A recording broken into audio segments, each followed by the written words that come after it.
Welcome to the coast, have a few laughs. Hey up, it's Steve from that old Yorkshire geek, and welcome to episode 70 of Magnificent Mondays. Merry Christmas. And we're doing a Christmas film, which is Die Hard. Yes, it is a Christmas film, as I proved in a video I did the other day. That little snippet video where the filmmakers say it's a Christmas film. So they made the film, so they should bloody know, shouldn't they? Anyway, right. Wingrace is in. Says, "Is that a Christmas shirt too?" Yes, it is. It is a Christmas shirt. Yes. I don't know what it says. Something. What does it say?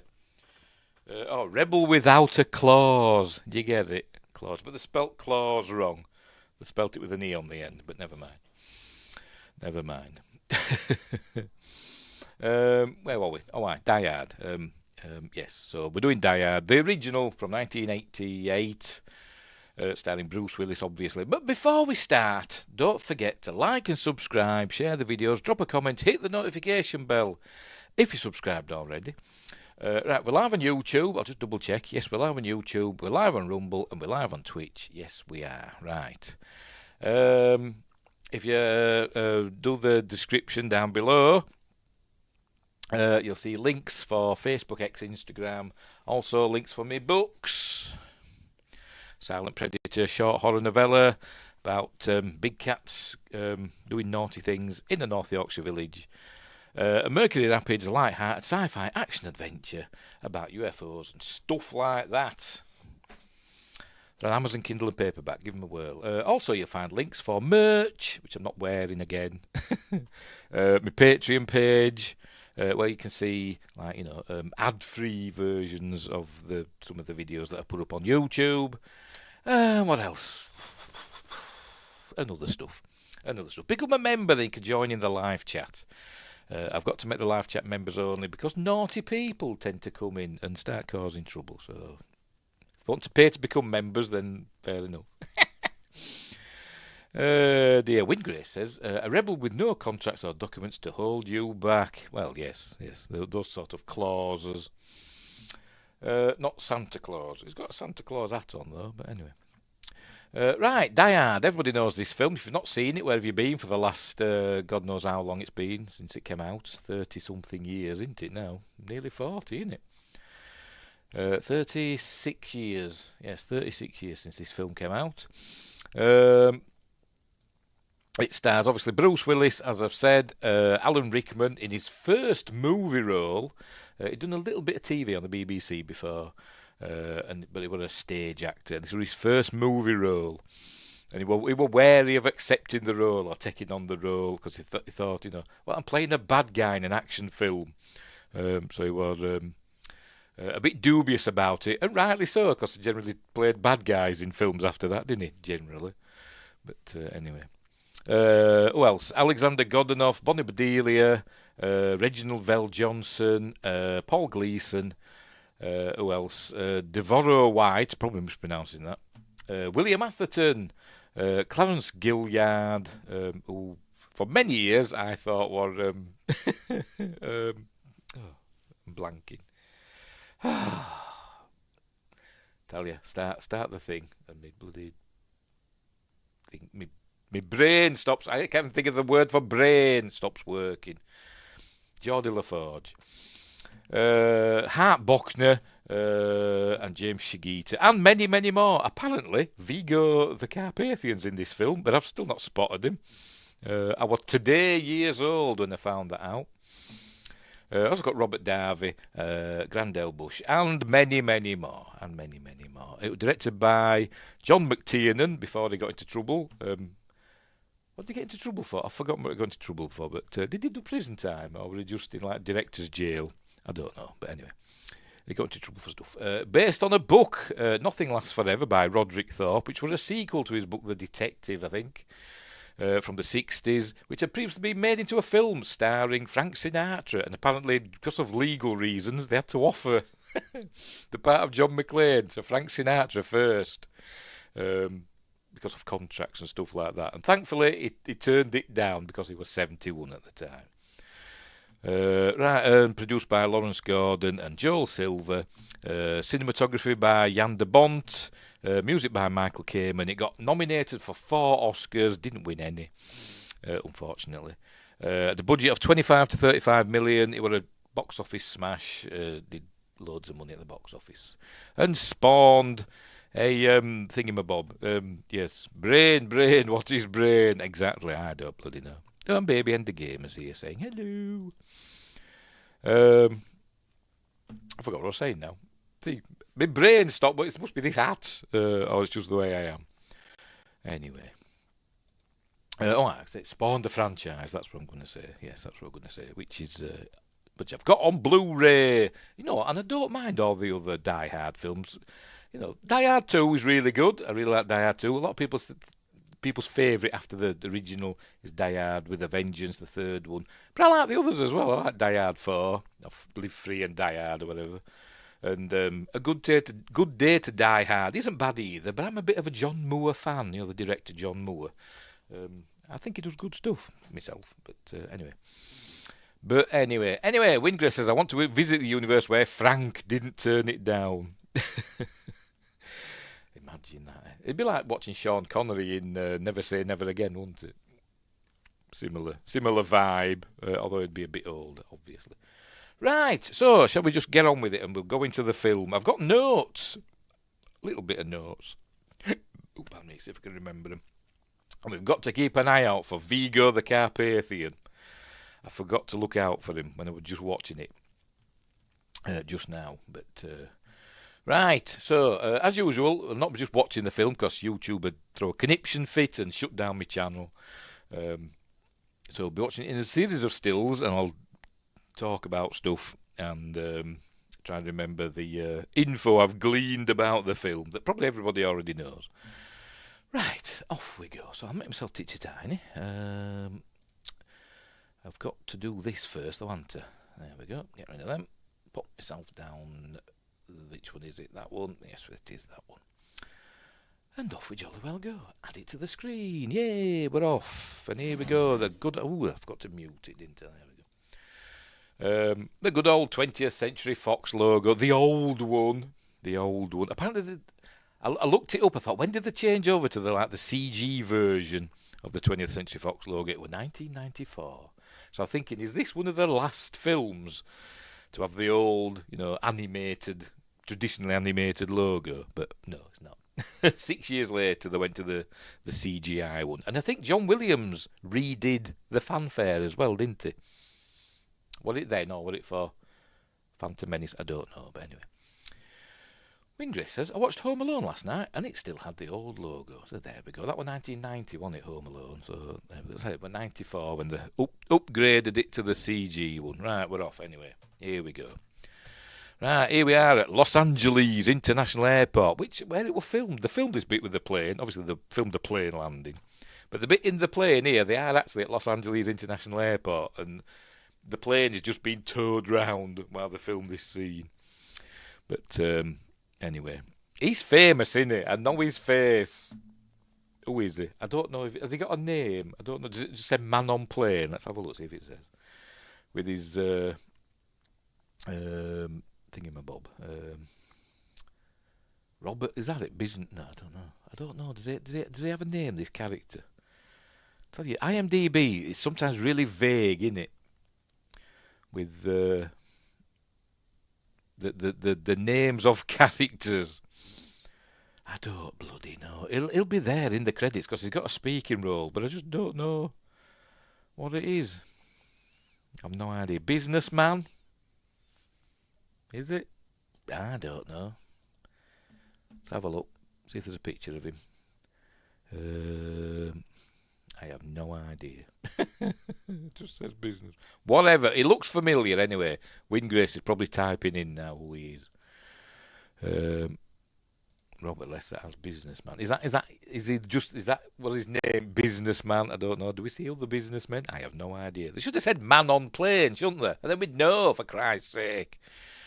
Getting angry already. Anyway, so he gives John McClane, who's there, Bruce Willis, some advice to where he gets to where he's going. Take off his shoes and his socks and make fists with his toes. And you're all doing it now. You're all doing fists with your toes, all three of you. So He says what you've got to do. He says it's better than a hot coffee and a whatever and a shower. It does look really familiar. I've seen him in something. Anyway, so he says, I've been doing it for, I don't know, so many years. And then he sees his gun. There we go. Could you take guns on internal flights? I don't know. I'm not American, so I don't know. All 3 of my toes. You only got 3 toes. I know, because I said all 3 of you. I know, because according to, I pointed up there, because on my little screen here, it says there's 3 people watching now, so... And one of them's Win Grace. And the other one might be me. I don't know. I've got another window open here, but I don't know if that counts. Anyway. Right, so anyway. He says, I'm a cop. I've been a cop for 11 years, so trust me. So, I don't know. He was in Poltergeist 2 and Godzilla 1998. Right. I've seen both of them, so that's probably where I know him from. And also 2010. There you go. I've probably seen him in those because I've seen all those films. Don't ask me what roles he played in them. It got me thinking now. Poltergeist 2. What did he play in Poltergeist 2? I don't know. Anyway. And Godzilla 98. Trying to picture him. He'll have been at the TV station, I bet. The newsroom, probably. Anyway. Right, so here he is. He's got his plane, eyeing up the stewardess, hostess, cabin crew, whatever you're supposed to call them these days. So is the same character as somebody don't take his wedding ring off? It'd be like the same character that he played in Unbreakable. But never mind. Anyway, so here we go. For some reason, I really like these opening titles. I don't know. I'm going to unmute it because I don't know. Just the titles just come in and it just goes doo, doesn't it? You ready? Christmas music, you hear it? Ching, ching, ching, ching, sleigh bells in the background. It's actually the first time I've paid attention to that and noticed it. Die Hard. And they got but Die Hard 2, the subtitle, some people got Die Harder, which was stupid, wasn't it? But anyway. So here he is, arrived at the airport. Then we cut to Nakatomi Tower. There's James Shigeta as Joe Takagi. George Takei wanted to play this role, and they wanted him to play it, but his agent buggered something up and he couldn't do it for some reason. And George Takei wasn't happy about it, apparently. But there we go. So we could have had Sulu in charge of the Nakatomi American Corporation. Anyway, there he is, doing a... If you watch this now, there's things I've noticed. I'll probably forget them all. But as I was watching it, I'm thinking I'll mention that. But Joe Takagi here, he goes, ladies and gentlemen. He says it twice, and it's repeated. There's lots of things that are set up really early in the film that come to fruition later or are repeated later because it's poetry, it rhymes, and all that. Anyway. Winggrace is saying he was Kane's people #1 in P2. Poltergeist 2. Right. Oh, what are oh, right.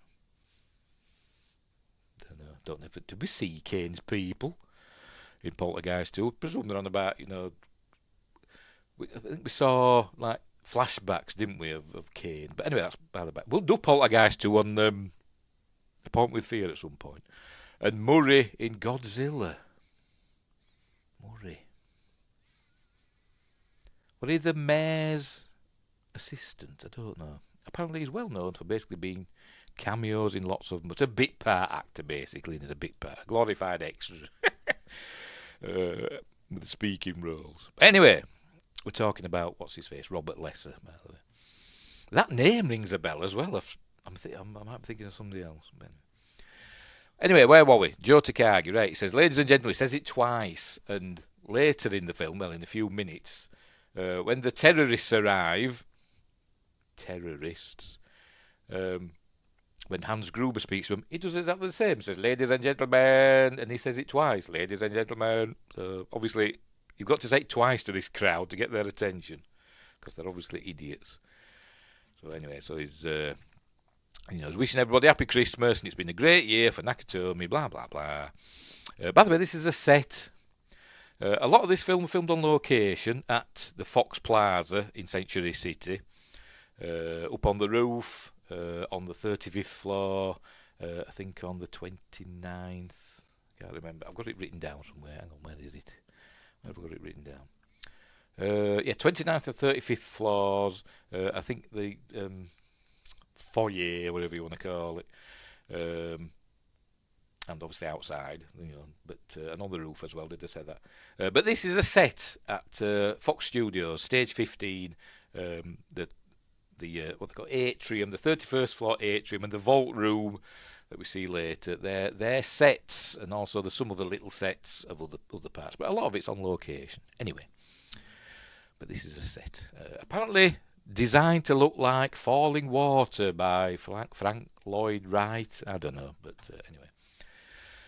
Here's Bonnie Bedelia, the lovely Bonnie Bedelia, as Holly Gennaro, not McLean. And there's Hart Bochner, I'm probably mispronouncing that, as Ellis, who I've only ever seen. Apparently, he did a lot of serious roles. But the only other thing I remember him from, he was in. Now then, which one was it? He was in one of the Carrie films. And I can't remember which one, so I'm going to have to look it up now. I know he was in one of the Carrie films. He played somebody's dad in one of the Carrie films, so just let me check which one it was. I don't know if it was the original or if it was the remake. I can't remember. Let's have a look. Did it? Doesn't say there. Doesn't say there. The 2013 Carrie, yes, he played Mr. Hargensen, Chrissy Hargensen's dad. So he was in the new one, the new Carrie with... I forgot her name. I'm going to have to look that up as well now. It's bothering me. Chloe Grace Moretz, is in that one. Which wasn't bad, not as good as the original, but, whatever. Anyway, here he plays Ellis, who's trying to woo Holly, but she's not interested. We're going to Holly's office, and we see... do we see the door here? We'll see in a minute. She's a high-powered executive.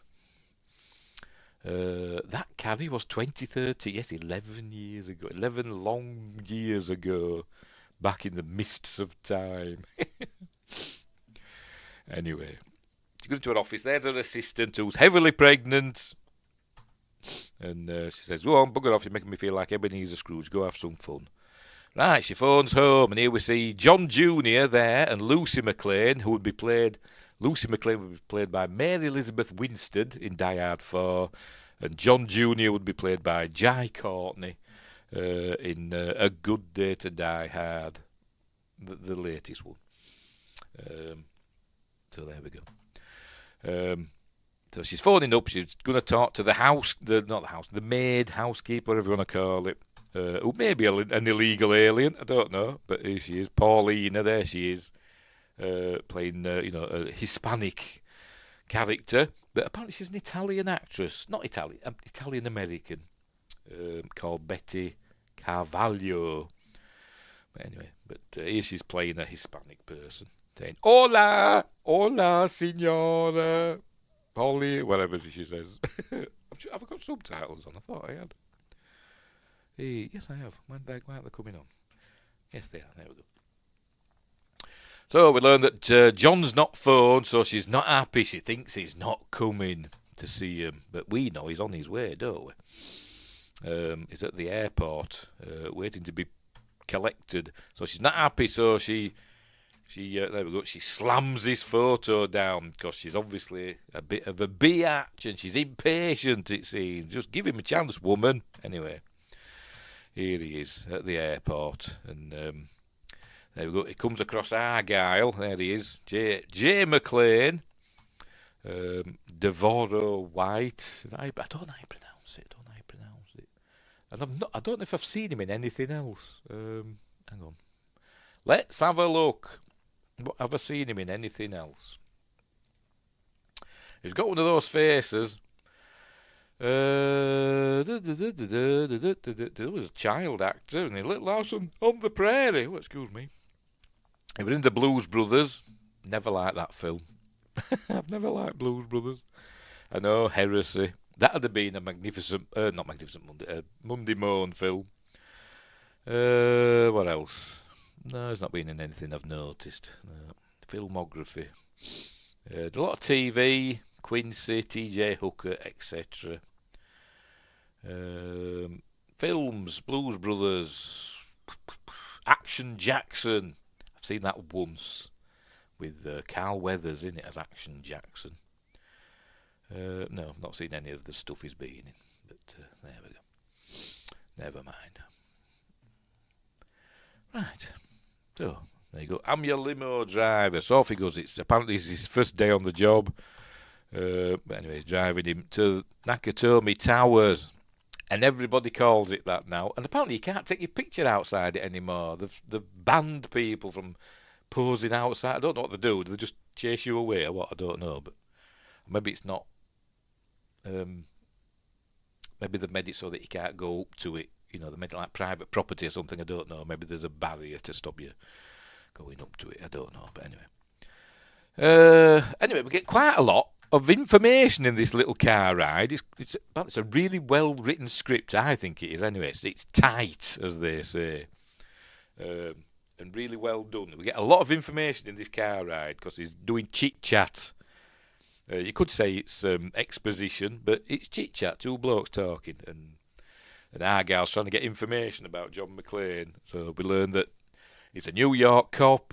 His wife Holly got a job with Nakatomi. It started as a good job, became a great career. She's risen up the ranks, and she had an opportunity. She took it and took the kids as well. Apparently, moved from New York to Los Angeles, and Argyle is saying, "No, so why didn't you move with her?" He says, "Well, because I've got a New York backlog of bad guys." And so you thought she wasn't going to be a success, but anyway, it says, "You're very fast, Argyle." There you go. That's what he's saying, all that. And then we cut to, there's the good old Fox Plaza, a.k.a. Nakatomi Tower.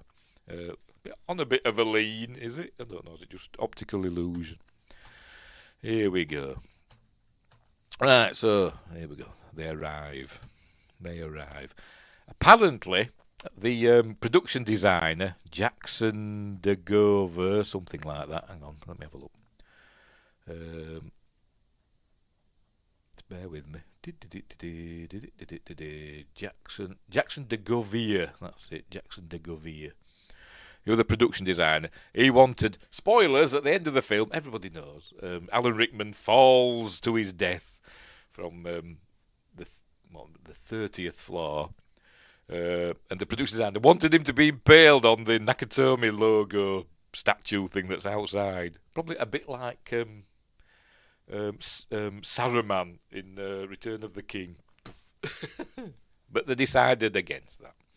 But that'd have been cool. I'd have liked to see that. Anyway, see there. They're arriving. Hey. Oh, yes. And Argyle, being a good fella, a good chap, says, well, have you got anything arranged? If it all doesn't work out, have you got anything arranged somewhere to stay? And he has, but he doesn't tell that to Argyle for some reason.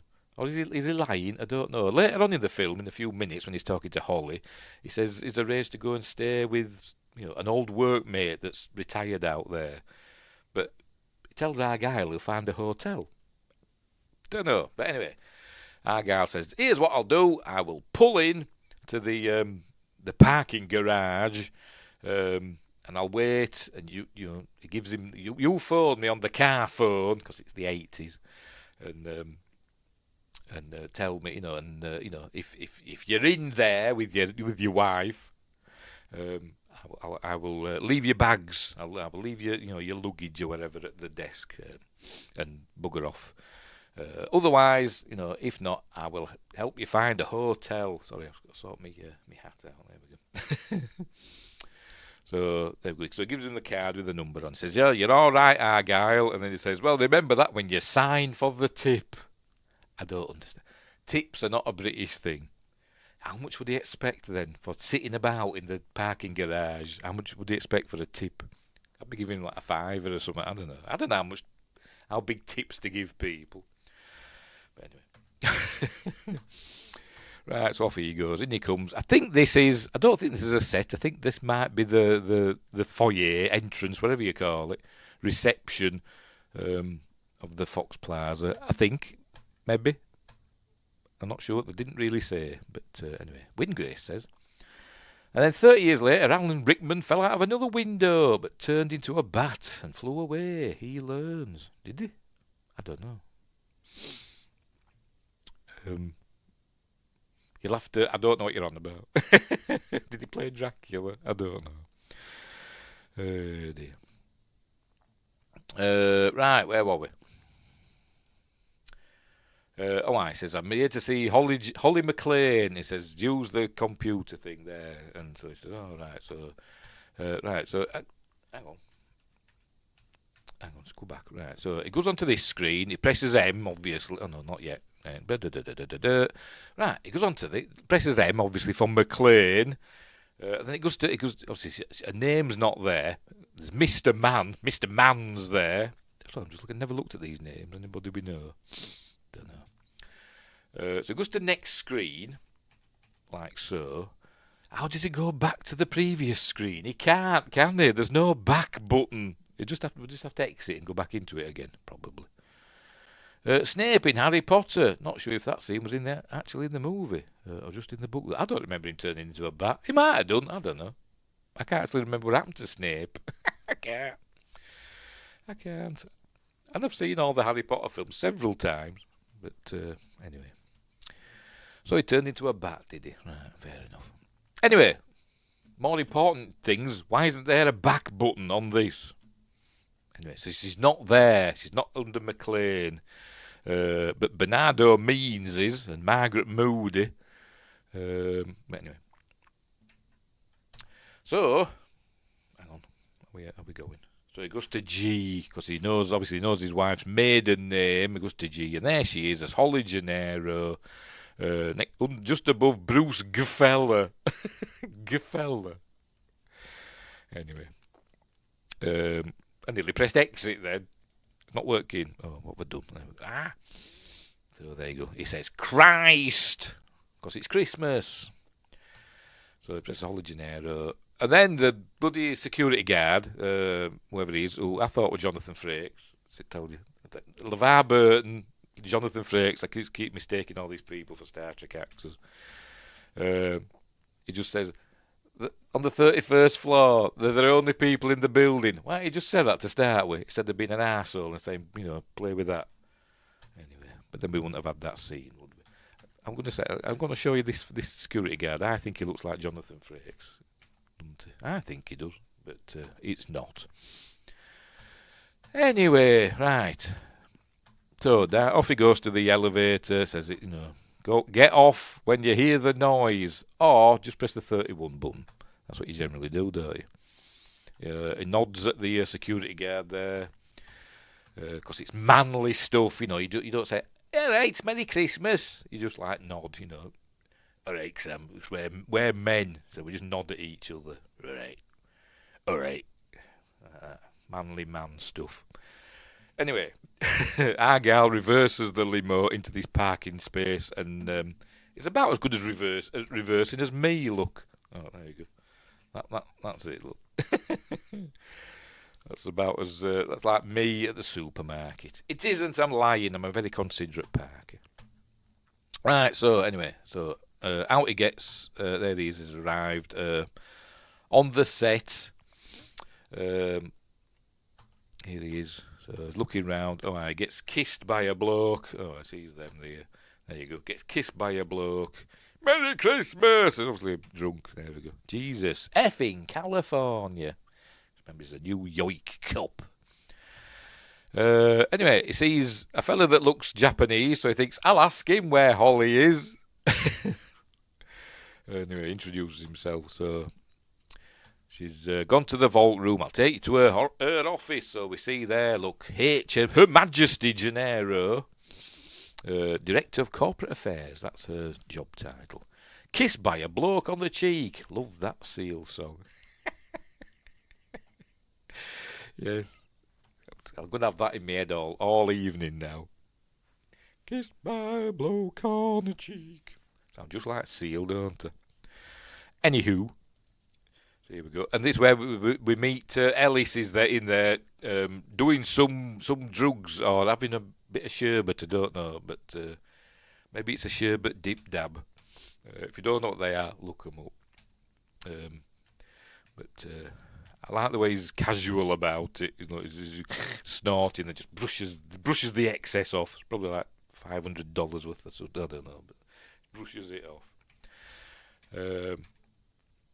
Joe tells him, this is Holly's husband, Holly's policeman. And he goes, you missed a bit. Obviously, he's not going to arrest him. So they introduce each other, blah, blah, blah. And so they're having a laugh. And they joke about Pearl Harbor. Then Holly arrives, little perfunctory kiss. And then Ellis says, show him the watch. And you think, why is he saying this? But it's something they come back to at the end of the film. There you go. It's a Rolex, a little token of their gratitude for all the hard work and stuff like that. He says, I'm sure I'll see it later. Wink. Which he does. Right, here come the bad guys. They're arriving in their Pacific courier truck, which is apparently a thing that the production designer, I forgot his name already, Jackson Degovia, used in some other films. He used Pacific Courier in Speed and in Die Hard 3 as well, he said in the commentary. Because he thinks it's ironic, because Pacific Courier kind of means peace bringer or bringer of peace or something like that, doesn't it? Which is the last thing it's doing. Anyway, so they're the bad guys.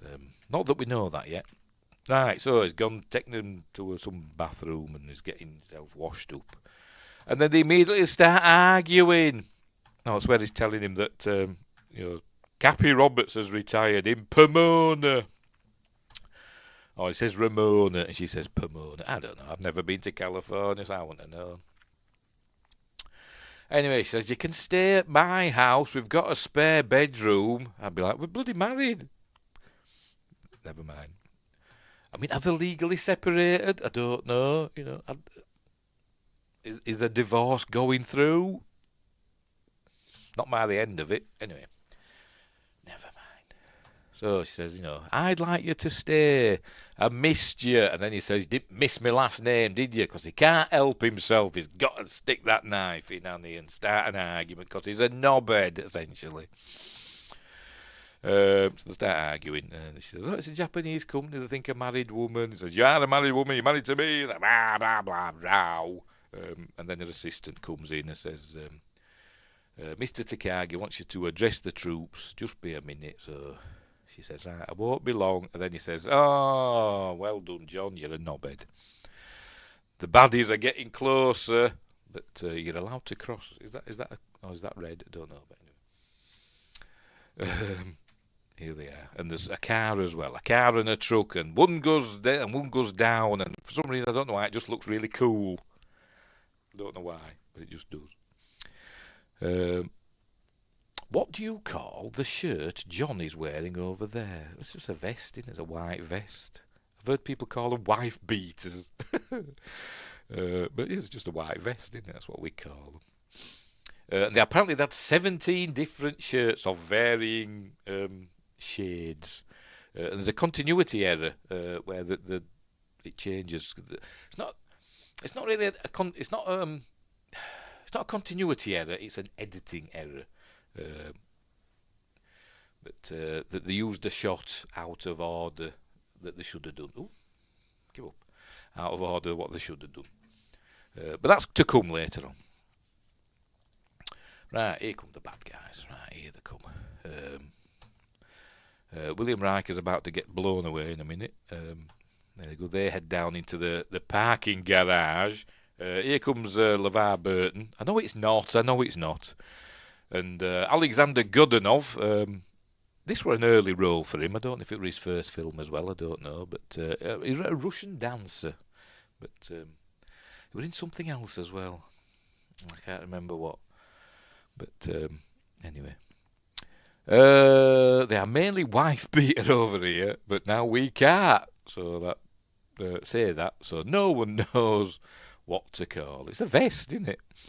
We call them vests. I know you call waistcoats vests, don't you? What we call a waistcoat, what you wear like under a suit, under a jacket. You call them vests, we call them waistcoats. So it's just all very confusing.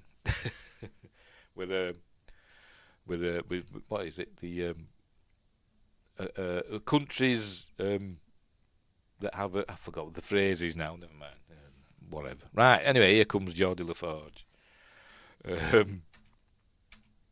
So he's talking about I don't know basketball. I don't know. Whatever. And he shoots Jonathan Frakes in the head. I'm saying Jonathan Frakes. I know it's not. I'm just calling him that. So and then gives the signal. Right, we're in. So he's going to take out the security guard. He rolls a flashbang round. That goes off. So he takes out security guard. Lots of that going on. It's computer freeze program because it's the final episode of Enterprise. Here come the rest of the gang. Now then, one of these is Vigo. Oh, I know it is. I know it's him. It's him. Vigo is there. Yes, I just remembered. I've seen him. I noticed him before. Vigo, the Carpathian. Hey. So there he is. I forgot his name. Wilhelm something or other. Wilhelm von Homburg. He was also in that John Carpenter film. In the Mouth of Madness. Yeah, that's it, isn't it? He was also in that one too. Anyway, there he is. I've seen Vigo. Right, so here they are. Oh, and Alan Rickman as well. There he is. I'll get you, John McClane. I'll get you, Harry Potter. I'll get you, Robin Hood. That was off a comedy programme on the BBC. Where they had a fella doing an impression of Alan Rickman. No, that was all he said. I'll get you, John McClane. Anyway, Theo, that's his. I'll say his character name. I won't keep calling him Geordie LaForge. Theo is the computer whiz kid. It's his job to take over the computers and get into the vault. That's his job. So it's even got escalators. Look, they won't get my son up one of them. He's terrified of escalators. He won't go up one. He really won't. Shuts all the security gates and all that stuff. Locks down the building. That's what I'm trying to say. As much as it is a terrible adaptation, it was also great in Hitchhiker. Oh, Alan Rickman. Hitchhiker's Guide to the Galaxy. Did he do the voice of the robot Marvin? I don't know. I can't remember. I've only seen it once. I didn't like it. So I know Warwick Davis played the robot, didn't he? Played Marvin. But anyway, whatever. Anyway. Right, so here they are. They're arriving. At the party. No, they're not arriving at the party. They're arriving in the foyer, aren't they? There he is. There's locked down the computer, then smashes it up. Huey Lewis takes over. I know it's not, but Huey Lewis takes over the guest, not guest, the guard post, whatever you call it, receptionist. I don't know what the hell he's called. And then he locks the door. There's Hans Gruber. This fella comes out. I forgot the names of them. Hang on, I'll go back and check. Hang on, where are we? Alexander Godunov plays. Where the hell is Carl? And his brother is called something else, and I can't remember. No idea. Don't know which one it is. And he ain't got a picture either on IMDb, unfortunately. Anyway, he is Carl's brother. looks like Bill from It. Does a bit, doesn't he, in that? The original It, do you think? Do you mean? I forgot his bloody name now. Richard Thomas. But he ain't got a big mole on his cheek. Anyway, so he's going down. He's got to sort out all the phone lines. So he's going to do that thing with crocodile clips and stuff like that. You know, so he's doing the phones. He's patching a. He's the Hudson of this film, isn't he? Hudson from Aliens, you know. Run a bypass. So he's doing all these crocodile clips and stuff. There we go. So anyway, and then he's doing fists with his toes. Is John with his very sharply ironed. He must have had them done for him because men don't iron stuff. Well, I never have. Well, I have, but not very often. Anyway, whatever. So that's why he's got the shoes on for the rest of the film.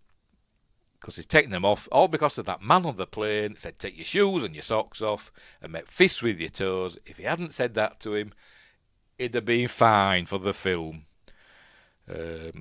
Tarantino liked this scene. What? Yes, because it's feet. No, is he into men's feet? Probably. Anyway. Oh, he's going to give Argyle a ring. He's checking the card that Argyle's given him. Meanwhile, we're looking at pictures of his kids. We miss you, Daddy. Love Lucy and John. But they grow up to hate him. It seems. There he is doing his bypass and all that with his crocodile clips, look. But then his brother, Carl, arrives with a chainsaw in a minute. There he's phoning up Argyle, saying, you know, I'm not quite there yet. But anyway, here comes Carl with a chainsaw. There he is, cutting through the things, and his brother's, whatever his name is going, 999! Because the Europeans, but I think some are speaking German, I think some are speaking other languages, I don't know, but they're like, 9, and all that stuff. So he's got to be really quick and do his stuff before his brother cuts through all the cables. Don't know why, just has to be. And it's all the phone lines are out now, and so there you go, being cut off. And he thinks John's just hung up on him. But anyway, right. So the bad guys are getting ready now. Look, they're gearing up and ready. They're on the 29th floor, 2 floors to go. And then they arrive and take over the party. Then he hears gunshots like that. So he goes and has a peek out and sees people being dragged about and armed men doing armed men things. Here comes Vigo the Carpathian. There he is. There were some boobs there, but luckily we've got past them. The only boobs in the film. Oh no, there isn't. There's some more boobs as well on a calendar, but we'll see. Right, so he's off now. His lovely white shirt. It doesn't stay lovely and white for very long. Off he goes. Upper floor. There's Ellis going, everything's going to be fine. Everything's going to be fine. John heads upper floor. I think it's supposed to be 35, I think, maybe. I think it says somewhere. There's a thing that says it somewhere. Where is it? It might be another. It does end up on the 35th floor because there's a thing above a door that says 35. And I think this is the 35th floor, the actual 35th floor of the Fox Plaza. And they just put things in to make it look as though it were under construction. But at the time, it was actually under construction. But, the set dressed it to make it look more under construction. Anyway, so here he is. Trying the phones, obviously it doesn't work. You can tell it's under construction because there's a flask there with some workman's coffee in, or soup, whatever. But the phones aren't working. Right, so here he is now with Hans Gruber. This is where he does his ladies and gentlemen, putting on his, Euro trash accent as it's described later on. Well, his people are described as Euro trash by Ellis, putting on his German accent, isn't he? But we all know he's British. The scene later on, we'll get to it, when he tries to do an American accent. John McTiernan had him doing it several times because he didn't like his American accent, and he just had to just say, "It'll do." But anyway, there you go, ladies and gentlemen. So here he's trying to make out that the terrorists, that they're going to make the TOYG Corporation pay for their, exploitation around the world. But now he wants to talk to Mr. TOYG, so it goes through, Mr. TOYG's biography, looking at people, like Ellis, terrified. Looks at him, thinking, "Are you Joe TOYG? You look like you might be." But it isn't, and then he eventually says, "It's me, I'm Joe TOYG," and all the others stand up and go, "No, I'm Joe TOYG, no, I'm Joe TOYG." Then Holly goes, "No, I'm Joe TOYG." Just J-O. They don't, I'm lying. So they take him away.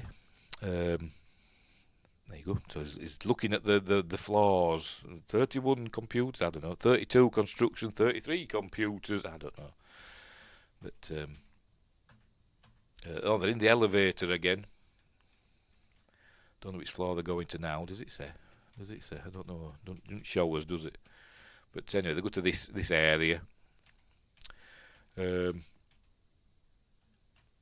We see there's a thing there. Look, I think it'll show us in a minute. But anyway, he sees other henchmen moving stuff about. Yeah, go over there on the left. They might be speaking German. I don't know. I can't remember.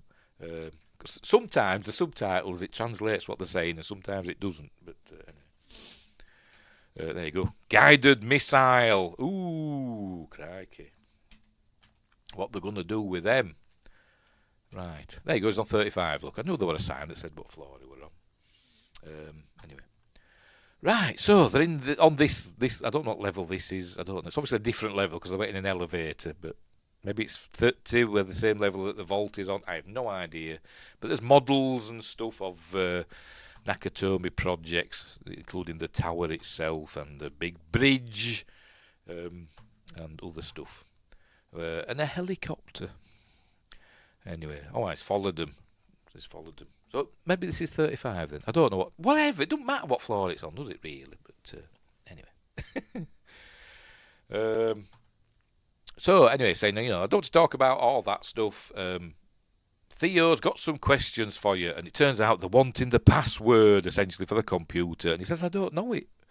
I don't know the password. Only the chairman in Tokyo knows the password. You'll have to ask him." So anyway, meanwhile, by the way, in the background, they've got replicas of the terracotta warriors, which are Chinese. Because in the commentary, the production designer says, "We put these in the background because we liked them. They were the replicas of the terracotta warriors that were found, in China a few years earlier than this film was made." And I watched it, I was thinking, but they're Chinese, not Japanese. And I think Americans, they're both all the same. It's all over there. But anyway, whatever. Anyway, saying I don't know. I can't tell you it. But it says, what do you want to get into the safe for? Into the vault. And they're saying, because there's $640 million in negotiable bearer bonds. What do you do? I have no idea what you do with them. They used them in Beverly Hills Cop as well, didn't the bearer bonds? Can you just take them into a bank or something? I have no idea. I don't know what you do with them. But there's lots of them. And it says, "What kinds of terrorists are you? Ha ha! Who said we were terrorists, Mr. TOYG?" So there we go. Is that a spaceship in the background? It is, isn't it? Or something, some sort of satellite or whatever. Looks very Derek Meddings, Thunderbirds, doesn't it? Cool. I've not noticed that before. Anyway, he's listening in, is John. There he is, peeking out round the corner. Windgrace is here. Bearer bonds are unregistered, meaning that there are no records kept of the owner or transactions involving ownership. Yeah, but how do you spend them? What do you do with them? What do you do with that? I have no idea. Are they essentially just like an IOU or something? I don't know. Anyway, there he is watching them asking him. So he's putting he's taking his silencer off his pistol for some reason, because he wants the others to hear it out in the atrium. So I'm going to count to 3. There will be no 4. He says, I don't know, you're just going to have to kill me. So he does! In a minute. There we go. Hang on, I missed it. There we go. You're just gonna have to kill me. Hang on, but two. There we go.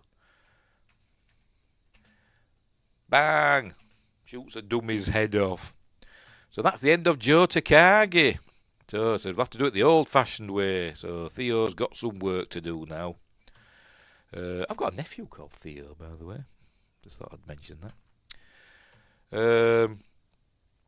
Right, so that's what Theo's going to do. When John saw Takagi get shot, he went, oh, and alerted them to his presence. And now Carl and his brother and that are looking for him now, but he's run away. Meanwhile, these are doing stuff. They're setting up. We don't know it yet, but they're like planting explosives and stuff in the roof. Wingrace says, basically, if you have them, you own it with no questions asked. All right, fair enough. Right. So they're setting up the explosives on the roof. But we don't know that yet. But we know they're up to something. Right, so where we're going to learn, we're going to see the vault now. It says the 7 safeguards, something like that. He can get through the first 6, but the 7th safeguard is out of his hands because he can't bypass it. And I don't really know what he's doing here. He says he uses a big drill for some reason, but I don't know. But anyway, so he says, so that's up to you, Hans. And he says, trust me.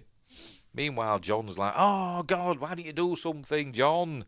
And then, because you'll be dead too, asshole. It's another thing that kind of gets repeated again later with Ellis.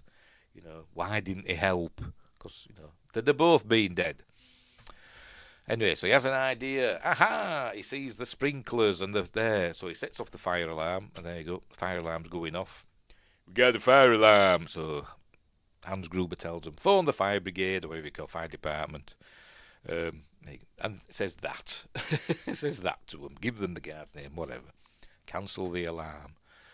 But John has run up to the roof. Here he is. He's gone up to the roof. No, he's in the window. He's not on the roof yet, is he? He's looking out the window. There he is. And they're going, yeah, come on, yeah, fire brigade's coming. They'll save us. And he does this little strut. There we go. But obviously then they go back home. Oh, go back to the station. So he says, no, come back, you frightful things, he says. But then Carl's brother arrives. And says, come out wherever you are, and all that stuff. I will not hurt you. Sorry about my accent, but, whatever. And obviously it would hurt him because he just shoots round the corner. But anyway, they have a fight and John kills him. There we go. Because he doesn't just know he's a policeman. Because John says, it's the cops. He says, you will not hurt me because you're a policeman. There are rules for policemen. And then they have a fight. And then they go rolling down the stairs. And then you hear his neck snap. Like that. And so he's dead. Right. So he's off now. There we go. The things come saying to him, you wish to proceed, because he put like a password in. But now he's using his big drill. I don't know. I'm not a safe cracker, so I don't know how these things work. Apparently, if you use a big drill, you can get into them. Anyway, so it's going through Carl's brothers. I wish I knew his name. Hans. I don't know. Maybe that's his name. I don't know. Could be. Going through his bag and radios and stuff like that. A lighter. And the shoes don't fit him. There we go. 9 million terrorists in the world. I don't know if that's true or not. And I got to kill one with feet smaller than my sister. So there we go. Anyway, sending Carl's brother back down to the bad guys with a message. There you go, that's what he's doing. Hans is telling him that, Mr. Takagi chose not to cooperate or would not be joining us for the rest of his life. So they know he's been murdered. There we go. And then the elevator arrives with a ping. There we go. Now I have a machine gun. Ho, ho, ho. And obviously she screams because she's a hysterical woman. I probably would as well, to be honest. Is that Vigo the Carpathian in the background? I think it might be. Anyways, there we go. Now I have a machine gun. Ho, ho, ho. Somebody shouts, they're going to kill us. I'm guessing that's somebody in the background. I don't know. It must be. Let's have a listen. I wasn't paying attention when I watched it earlier on. Let's have a listen, see if we can hear somebody.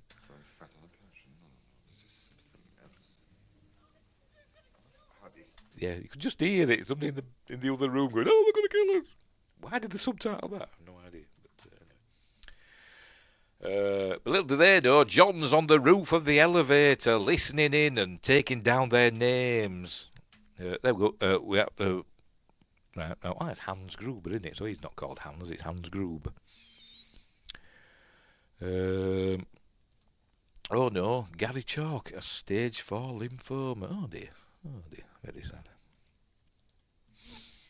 I didn't know that. Has it just been announced? Is it just in the news?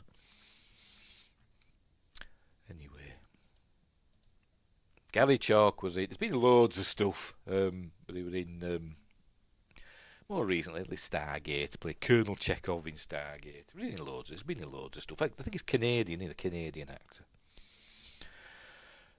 Down the Gate posted a video an hour ago. All right, I've been on YouTube for a few hours. Anyway, right. Tell Carl his brother is dead. He's not telling us his brother's name, have they? But never mind. Oh, pardon me. And then he goes writing the names down. There we go. Franco, you and Fritz take the body upstairs. So he's writing the names down and doing the tally. And hope he doesn't run out of space on his arm. I don't know if we see that again. Because we see him running about and stuff. I don't know if we notice he's got something written on his arm. For the rest of the film. I'm not paying attention, just enjoying the film. I'm not seeing if he's got any stuff written on his arm all the way through the film. Anyways, riding the elevator. This is the actual elevator in the building, by the way. And he's actually riding the top of it, apparently, until it gets to the top. This bit here. Not this bit, that bit. That's not the top of it. That's a set that they made, just for that bit. Right, so here we go. He's coming through it. There we go. Sees more boobies in the form of a calendar. He's heading up to the roof. Carl's not happy. Look, he's, I want blood. You'll have it. But he says we've got to stick to the plan, and then the police will arrive and we'll give out all the demands and stuff. They'll want to negotiate, and while they're doing that, you can tear the building apart looking for this man. But until then, we stick to the plan. Okay. And then she's saying, oh, something's gone wrong. And then she thought, oh, it must be John. And Ellie says, oh, he'll mess all this up. And what does he think he's doing? And she says, his job. And says, oh, well, it'll mess it up. But we might have a chance of getting out of here alive. And she says, tell that to Takagi. Anyway, he goes up on the roof now, on the actual roof of the Fox Plaza building. There you go. He's got using Carl's brother's. What is his name? Right. So we know it's not Fritz, and we know it's not Franco, and it's not Tony. Who else have we got? And it's not Marco, or is it? I don't know. Christoph? Is it Christoph? Heinrich? It's either Heinrich, Christoph, or maybe Mark, I don't know. Or is it Alexander?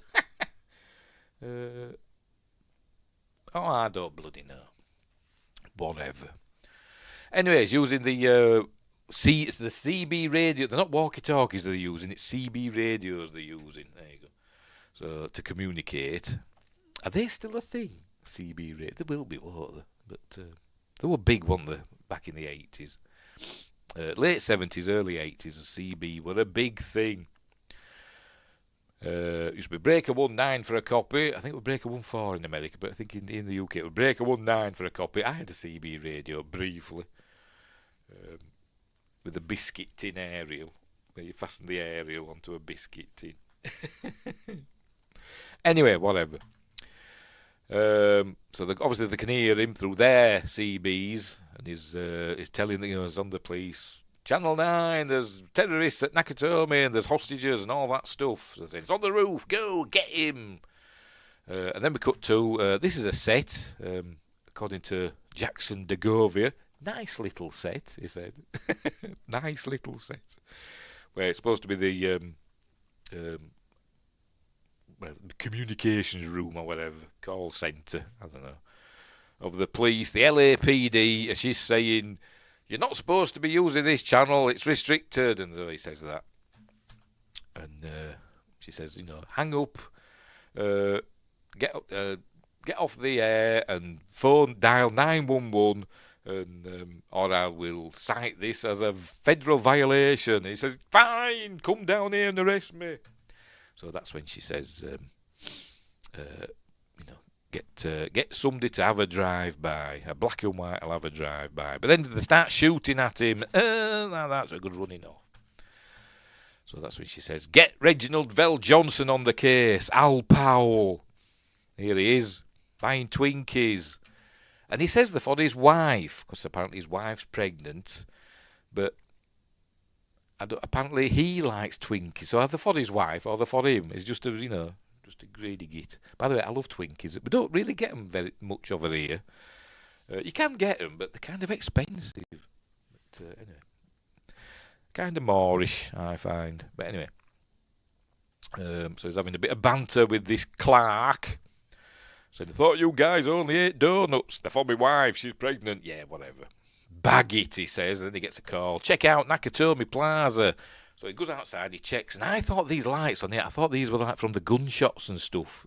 Oh, Pete's sake, just me to bloody miss it. There we go. As it pans up, you see all these lights flashing. And I thought they were from the gunshots, but they're not. They've got like big strobe lights or something on top of the roof, and I thought, oh. I was really disappointed. I thought, maybe you could see the gunfire going off, but you couldn't hear it. Because it was too far away. You would be able to hear it, though, wouldn't you? You'd think you'd be able to hear it, wouldn't you? You'd hear this. Hang on. You'd hear that halfway across the town, wouldn't you? You'd think so, anyway. You would think so. The muty, yes. Anyway, so they're shooting at John. Here he is. Here's Carl sneaking up on him with his big gun. If Sci-Fi Quest were here, he'd tell us all what these guns are. Don't ask me, I have no idea. He shoots at him. Anyway, he's got his gun. Is it an MP5, that? Is it? It might be. Don't know. It could be. I've made a foam MP5. Got it. I think it's in the shed. For when I used to cosplay Stargate. Used it for me SG3 cosplay. Because they use MP5s. Or they did do. Anyway, so we see there, he shoots the lock off the door. I've never understood that, shooting locks. You think it'd just make the door more locked. And I don't mean the more locks from Time Machine. I mean, you'd make it even lockyard if you shot the handle and stuff off. But anyway, whatever. So he gets through there. They go chasing after him. This is where he ends up in the elevator shaft in a minute. But he's got to get past a fan in a minute. There it is, there's the fan. Got to get past the fan, which he does just in time and start shooting at him again. There we go. There we're down in the elevator shaft. I think this is the actual... I don't think that's Bruce Willis. I think that's a stuntman. And I think they did film this in the elevator. I'm not sure. I'm not sure if they actually filmed it in the elevator shaft or in a set. I can't remember. But there's a shot coming up in a minute. Oh, boobs. There we go. Where he's going to be dangling. Right, so he's heading through here. They're still chasing after him. There we go. He's heading to the elevator shaft now. He's going to use his gun as a brace or whatever you want to call it to climb down. Here he comes, look. There he goes, using it like that. There we go. That's I don't think I think this might be a set, but it is quite high, and what we're seeing that there, it's probably about there. I think there's actually a big mattress, these stunt mattresses, and it's got a painting on it. The top of it is painted to look like the rest of the elevator shaft, which is cool. Anyway, that's a stuntman. This is a stuntman doing this, and I think he did it 3 times, and he fell on the 3rd attempt. He did it fine twice. He's just supposed to go to that one there. I think he did it, 2 times. That's what it said in the script. He dangled with his thing, and then jumped across and grabbed that and pulled himself up. But on the 3rd attempt, he fell, and they were saying the editor were like, ah, because he didn't. The editor must have thought he'd fell to his death in real life, but he didn't. So why don't we use the one where it shows him falling and he can fall to another level? So that's what they did. So they used an accident or something going wrong to make it a little bit more exciting. Anyway, so here we go.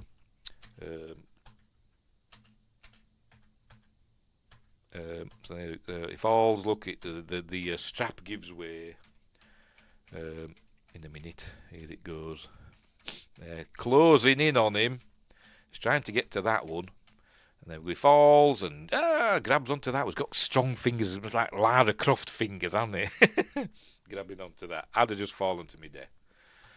But anyway, so here he goes. He's doing his TV dinner bit now. Gets his lighter out, which he stole from Carl's brother, remember. And this is where he does the, come to the coast, have a few laughs and all that. I'm guessing that's what the fellow that retired there said to him. But Carl sees the light from the lighter, looks and says, he's in the ventilation shafts. And he says, now I know what a TV dinner feels like, etc. Right, so there's the nose. He reckons he's in there somewhere, so he shoots it. There we go. In a minute. There we go. Bullet holes, look. And misses him. Anyway, so he's still looking for him, but then he gets called away just in time. This male model calls him away. Carl, come. We must go and do evil things elsewhere. That's what this says to him. Meanwhile, Al Powell's arriving at Nakatomi. Vigo the Carpathian watches from above. Anyway, I've missed the bit with the continuity error. Let's go back, see if we can see it. See if we can see it. His shirt's white there. Now then, there's a continuity error where I think it goes dark and then white again. See if we can spot it. Can't tell that. Can't tell with that one.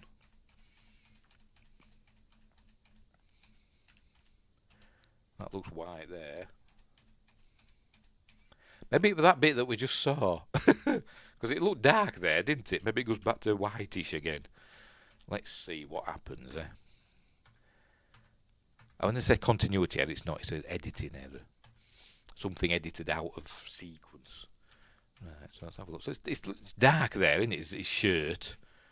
It was white, wasn't it? And it's dark there. Is it going to stay dark for the rest of the film? Maybe. I don't know. Whatever. Anyway, so he's arrived in that room where Joe Takagi got shot. Here's Al Powell arriving. He says, who's driving this car? Stevie Wonder. Which is a bit blindist. Right, so he's going to go up and ask Huey Lewis what's going on. They're speaking German here. These are subtitles. Remember this bit because they're speaking German. They go, Eins Weinen halten würden and all that. I can't speak German. Dry gross beer, bitter. That's all I know. 3 large beers, please. That's all I know in German. Anyway. How many are? Just one man. Someone is jumping the gun. Don't know. But they're on about the police, aren't they? They're just one policeman. So he's come in and he's pretending to be the guard, being nonchalant, saying the fire alarm and all that. That there's bugs in the system, etc. That's what he's saying. So he's having a look round. All right, and then they come across Bruce, John. There we go. Saying, put the gun down, and then another one arrives. Chris Quinton arrives. I know it's not Chris Quinton, but you don't even know who he is. But he was in RoboCop 2, really briefly. He's a British actor. So John shoots him, and then the other fella, he runs under the table, and the other fella goes on to, I think he might be Marco, not sure.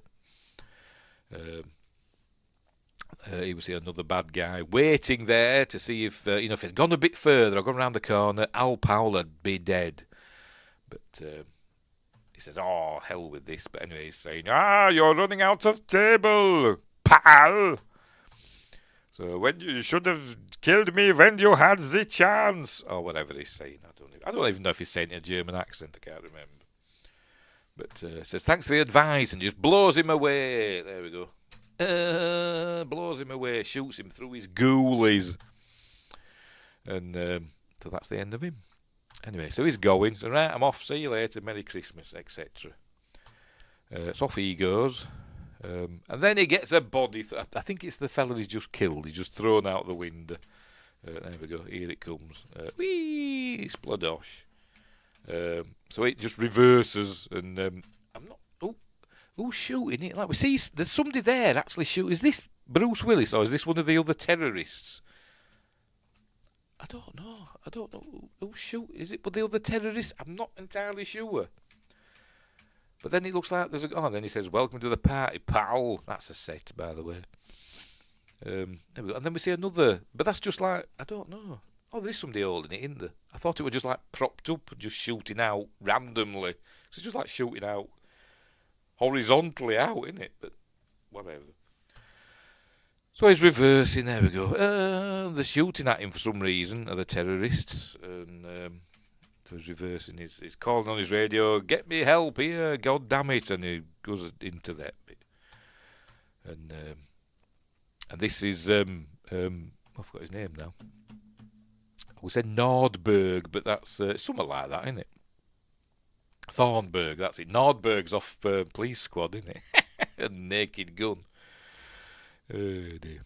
O.J. Simpson played Nordberg, didn't he, in the Naked Gun films? Thornburg. William Atherton. My son's got his autograph. Met him at a convention. Nice fella. Know him from Ghostbusters, obviously. So he hears that, so he thinks, "Oh, look, it's a news story. I can go and investigate that." Anyway, there you go. So Hans is saying, "Oh, the police, they can come. It's all necessary, etc. Stay calm. It's all part of the plan." Anyway, but John's got his CB and he's cutting in on the conversation. And he's saying, "No, I'm just a fly in the ointment and all that stuff. Pain in the ass, etc." And mate. Anyway, he's found a bag that one of the fellas he's killed. I think it's Chris Quinton. You've no idea who that is. He's got the detonators for the roof explosives. But I don't know. If Sci-Fi Quest were here, it tells us how detonators work. I have no idea how detonators work. You just stick them in like C4 and just walk away, and it blows up somehow. I don't know, but anyway. He's found that. And some C4. There it is. C4. Batch date. I'm guessing this is the American way, so it'll be 12th of February, 87, won't it? I imagine. Not 2nd of December, like the rest of the world would say. Anyway. It's got some C4 as well. Why does C4 look delicious? Anyway, it looks like marzipan, doesn't it? You want to eat it. Well, I do.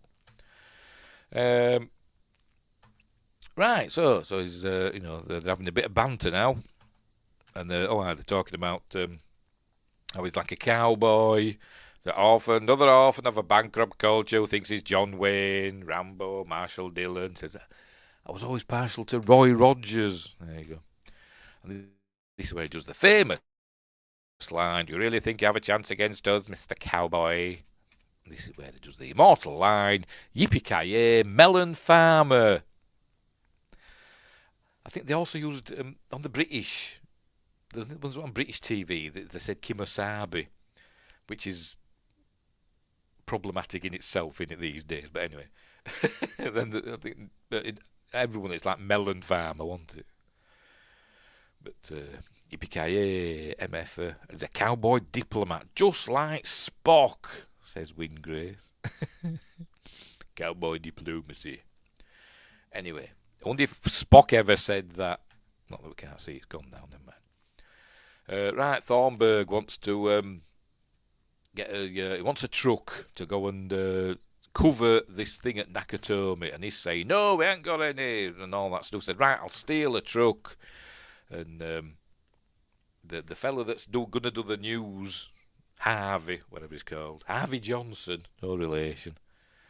Lots of Johnsons in this film, by the way. Well, there's 3. What did I go for? I said there's 3. Can't even count. And he says, "Eat it, Harvey," just as they're going on air. 4, 3, 2, 1, you're on air, on air. But they don't say 3, 2, 1, do they? They go 4, they go 5, 4, 3. I think they don't say 2 and 1, do they? I learned that from Wayne's World. Yippee-ki-yay, Mr. Vulcan. Yeah. That rolls off the tongue. Something that Neelix had said, wouldn't he? Neelix had said that. Anyway. So 3, 2, 1. And it says, we're on the air. Hi, I'm Harvey Johnson. And then we see Mary Ellen Trainor, who you've seen in loads of stuff. She always plays a mom or a news person or a psychologist, police psychologist in Lethal Weapon films. And apparently she was married to Robert Zemeckis for a while. But anyway, and she's dead now. Unfortunately, she died a few years ago. But there she is. And she played this character again, Gail Wallens. She played this character again in a film called Ricochet, which I've never seen. And I just found out that today. So Gail Wallens is in 2 films. This and Ricochet. A bit like, I've forgotten now. Gremlins, the news, and The Howling. I forgot his name. The news bloke in that. Plays the same character from The Howling from 1980. He plays that character in Gremlins in 1984. And I can't remember the name of the character. It's not Ricochet. Oh, Ricochet. The film Ricochet. It's about an Irishman. Oh, Ricochet. Big Osh and Big Horror. And not the wrestler who's now in AEW. Used to be in WWE. I don't think is he called Ricochet in AEW? I don't know because I don't watch AEW anymore. But anyway. Anywho. Right, so they're on the news. Says, right, take truck 4. So he's heading out to truck 4. So he's learning his plans going up the spout because of John McClane. Meanwhile, he's still drilling away. Is Theo. They go, we may have some problems. How's our schedule? And everything's okay. But, right. Anyway. Al Powell's on the CB talking to John. So they're going to talk to each other. He says, call me Roy. He's learned that John's got the detonators. But... all right, John's telling Al Powell that the well-funded are these terrorists, and they're from Europe because of their cigarettes and all that stuff, and clothing labels. He says the well-funded because he knows that the fake IDs that they've got must have cost a fortune. So anyway. There you go. Recognise the ones they got must have cost a fortune. You got some badass perpetrators and they're here to stay. So Al Powell thinks, right, so you must be a copper. He doesn't say that, but he says it in a minute to somebody else. So he's having a smoke. Which you wouldn't see that these days, would you? I don't know, though. I think smoking's kind of coming back into fashion in movies, isn't it? It seems to be a little bit. Anyway, like, the rest of the police are arriving now. This fella, I think it's Captain. I think it's him. Captain. Is it Captain Mitchell? I think his name of his character. Just a minute. Yes, Captain Mitchell. Who were a waiter. He's been an actor for donkey's years. He's been in films before this as well. But he was working as a waiter, not in a cocktail bar, but in a restaurant, where John McTiernan went and had dinner, lunch, whatever. And obviously struck up a conversation with him, and he must have said, "I'm an actor, you know." He says, "Right, you can play Captain Mitchell in my new film." There we go. Right, anyway. There we go. Look, he's got through 3 of the locks with his drill. How? Dunno. But he's managed it. Right, look, the big truck's arriving because it's probably just full of donuts. I bet they just open it up and they're just like coffee and donuts and sandwiches and stuff, because that's all that you've got to do, isn't it? In America. They've always got to have catering there. Anyway, so here comes Paul Gleason. There he is, who's been in loads of stuff as well. Often plays a lot of comedy stuff, innit? But often playing like straight face comedy, a bit like this, really, to be honest. But he's playing Deputy Chief Commissioner something, Dwayne T. Robinson, isn't he? Something like that. Anyway, so he's taking charge. And Al's telling him he thinks he's a cop. And he says, "Hey, he could be a bartender for all we know," and all that stuff. So he's not sure something is actually going on. It's Dwayne. Anyway, Holly goes to see Hans. Says, "I've got a request." And goes, "Oh, put you in charge." "What idiot put you in charge?" Sorry, I'm doing a bad German accent, but whatever.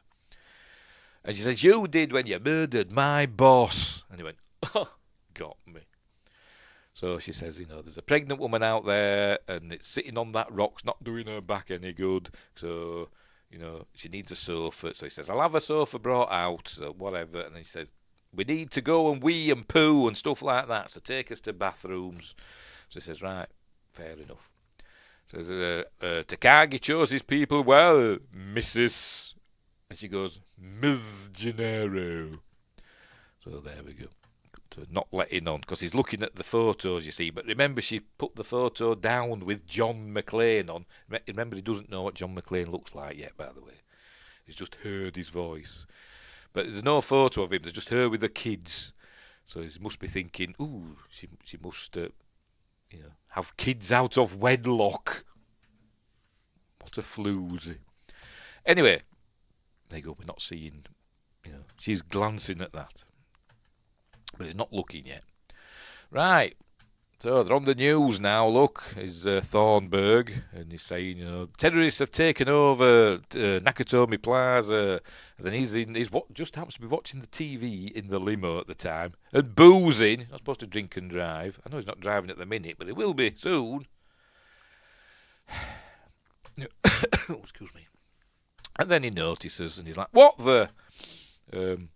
So I don't know why he just doesn't smash his way out. He drives to the... We see him in a bit. He drives the limo to the barriers that have been lowered down. But he doesn't smash through it at all. And, spoilers, at the end of the film, he does. I will point it out again later when we get there. Anyway, so they're sending the SWAT team in. And he's saying, "What do you do with this? There could be hostages in there." And he's saying, "Well, how do we know? We only know from one person that you've been talking to. Could all be nonsense. So we're sending the guys in."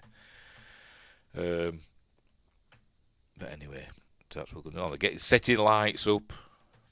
Here we go. He's on the CB to Al, saying, they're sending some guys in, aren't you? He's like, "You'll know when to praise." "Oh, you're sending men in, aren't you?" "Oh, no, don't do that." He says, "Well, it's not up to me now." Right, so they're getting ready. They're getting ready for the... because they've got to begin their reconnoitre in a minute. This is where he just drives out to the... and then he just stops. At the end of the film, he comes smashing through it. Why don't you do that now? To escape. Don't know. But he doesn't. He just goes back. Right. Meanwhile, the SWAT team, they arrive, and he hurts himself on these roses. Ow! Meanwhile, Al Leung, is that how you pronounce it? Al Leung was always a baddie in the 80s. He's been in everything, hasn't he? Steals some chocolate bars, some Dairy Crunch, I think they are, as he's waiting. Anyway, so like I said, we're just waiting for the action to start, and we're going to say begin his reconnoiter. He's going to say it in a minute. Or he said it already, I don't know, but they're getting ready. Now, it was the night before Christmas. There he goes, he's eating his Dairy Crunch. There you go. Nestle Dairy Crunch. We get them over here as well. So it was the night before Christmas, and all through the house, nothing was stirring except the 4 assholes, or something like that. I can't remember what he said. In a standard, there we go, 2x2 cover formation. Oh, it is 4 assholes. So here come the good guys, but they're going to get, seen off quite quickly. There you go, the shooting. And for some reason, somehow, Al knows that they're shooting the lights. He goes, they're going for the lights. I don't know how he knows, but there you go. But then they do. And then, they're shooting the lights. Is Al Powell some sort of genius strategist and just knows everything? It seems so. Oh, cracky. Anyway, so they're trying to burn their way in, and they're just going to start shooting them in a minute. Oh, why? Because bring in the car. Hang on, where is it? Where he says it? Where does he say it? There we go. Send in the car. He says it, and he's not. You can tell he's not from Los Angeles. The way he says car. Send in the car. He's from New Jersey. So it's that Jaws line, isn't it? It's they're in the yard, not too far from the car. So he says, send in the car.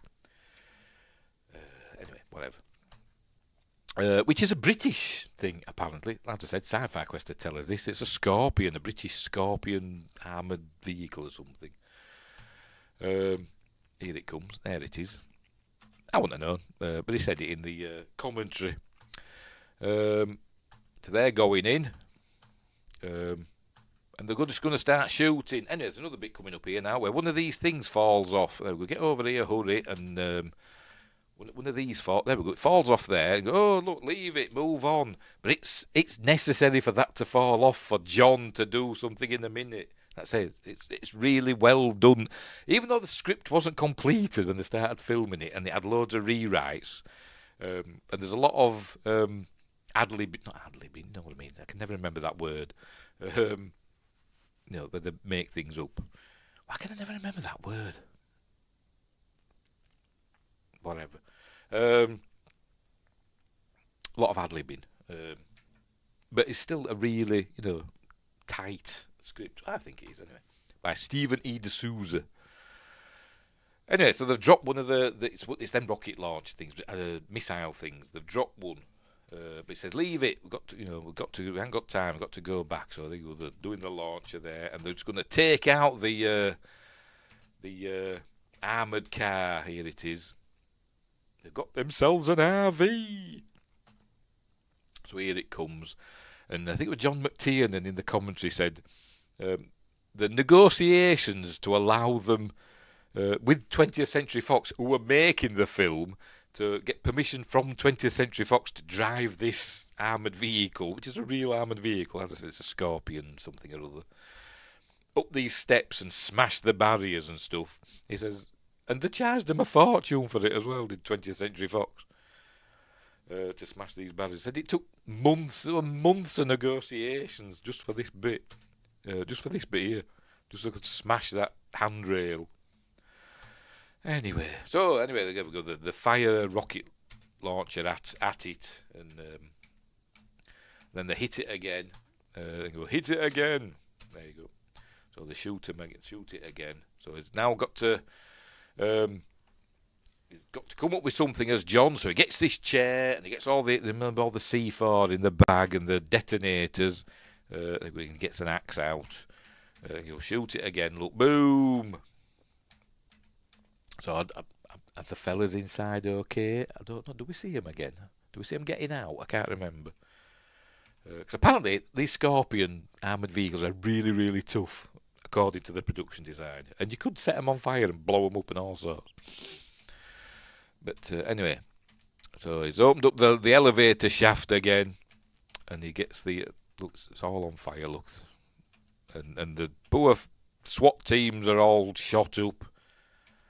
There you go. So he's got the C4, he's going to stick some detonators in. I don't know how it works. I don't know. Is it on a timer? I have no idea. But he just sticks them in and then just holds it on the chair with a computer. There we go, a monitor. But while he's doing this, remember the one that fell off? They'd run out of missiles to fire. So he had to go back and get this other one. So it's giving John some time now, isn't it? So anyway, down it goes. Off it goes. Whee! Down the elevator shaft. Why does it blow up though? I don't understand. Explosives and stuff. There we go. All blows up. And off it goes. Blows up that fella that went back for the thingy. The missile. And then that's how I'm going to see the building blowing up. The front of the building. Which apparently wasn't as bad as it looks. It's all sound effects and stuff. Have I gone past it? Oh, it's there, isn't it? Oh, there we go. That's I don't know if that's a model. It could be, because I don't know. It might not be. No, it's a real one. No, it's the real building. But I don't think they're actually blowing it up. He said, John McTiernan said, there's more. What they call that, strobe lights and stuff going off, and I think that might just be like, air hoses and stuff, just blowing smoke and stuff. It probably just went in real life rather than boom explosion. But it looked impressive, didn't it? Looked like they did blow the building up, which obviously they didn't. There we go, it's all blowing up, and the explosion's coming back up the lift shaft, elevator shaft. Anyway. So, and the explosion put out the fire of the armoured car. So, do we see him getting out? I don't know. I can't remember. But he said, "My God, did you get that?" Yeah, I got it. So there we go, live on the news. But unfortunately, a few years later, we would see stuff like that live on the news, wouldn't we? Anyway, so we learn now that he's Hans Gruber. Former terrorist, they still think he is, but it turns out he was being booted out of the Volksfrei movement. Anyway, so he's gone into business for himself. Anyway, he's on the blower to Al, saying, is the fire out? Is the building on fire? He says, no, but it's going to need a shitload of screen doors and all that stuff. So Dwayne takes over.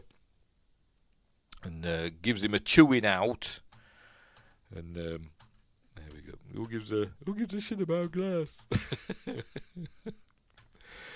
Dear. So anyway, so he fobs him off with some choice language. We'll put it that way. Fobs him off with some choice language. Says, put the other fella back on. It says, Roy, hi, Roy, because it says, call me Roy Rogers earlier on. But it says, call me Roy. How are you feeling? Says, pretty, unappreciated. But says, well, I love you, so do the other guys. Just hang in there. But anyway, Ellis has got an idea. So I think he's taking some drugs here for a bit of Dutch courage. So he's going to go and talk to Hans and see if he can talk his way out of this. And it's all going to go wrong, obviously. Right, here he comes. So he says, I can give you John McClane. He tries to pretend that he's John McClane's friend. But anyway. So he's on the radio. Oh, he's just found a 1,000-year-old Twinkie So it says, what do they put in these things? It says, oh, there you go, sugar-enriched flour, partially hydrogenated vegetable oil, and yellow dye number 5, etc. There you go, and all that stuff. Everything a growing boy needs. Right. So talk about the kids and all that stuff. But then Hans comes on, touching cowboy.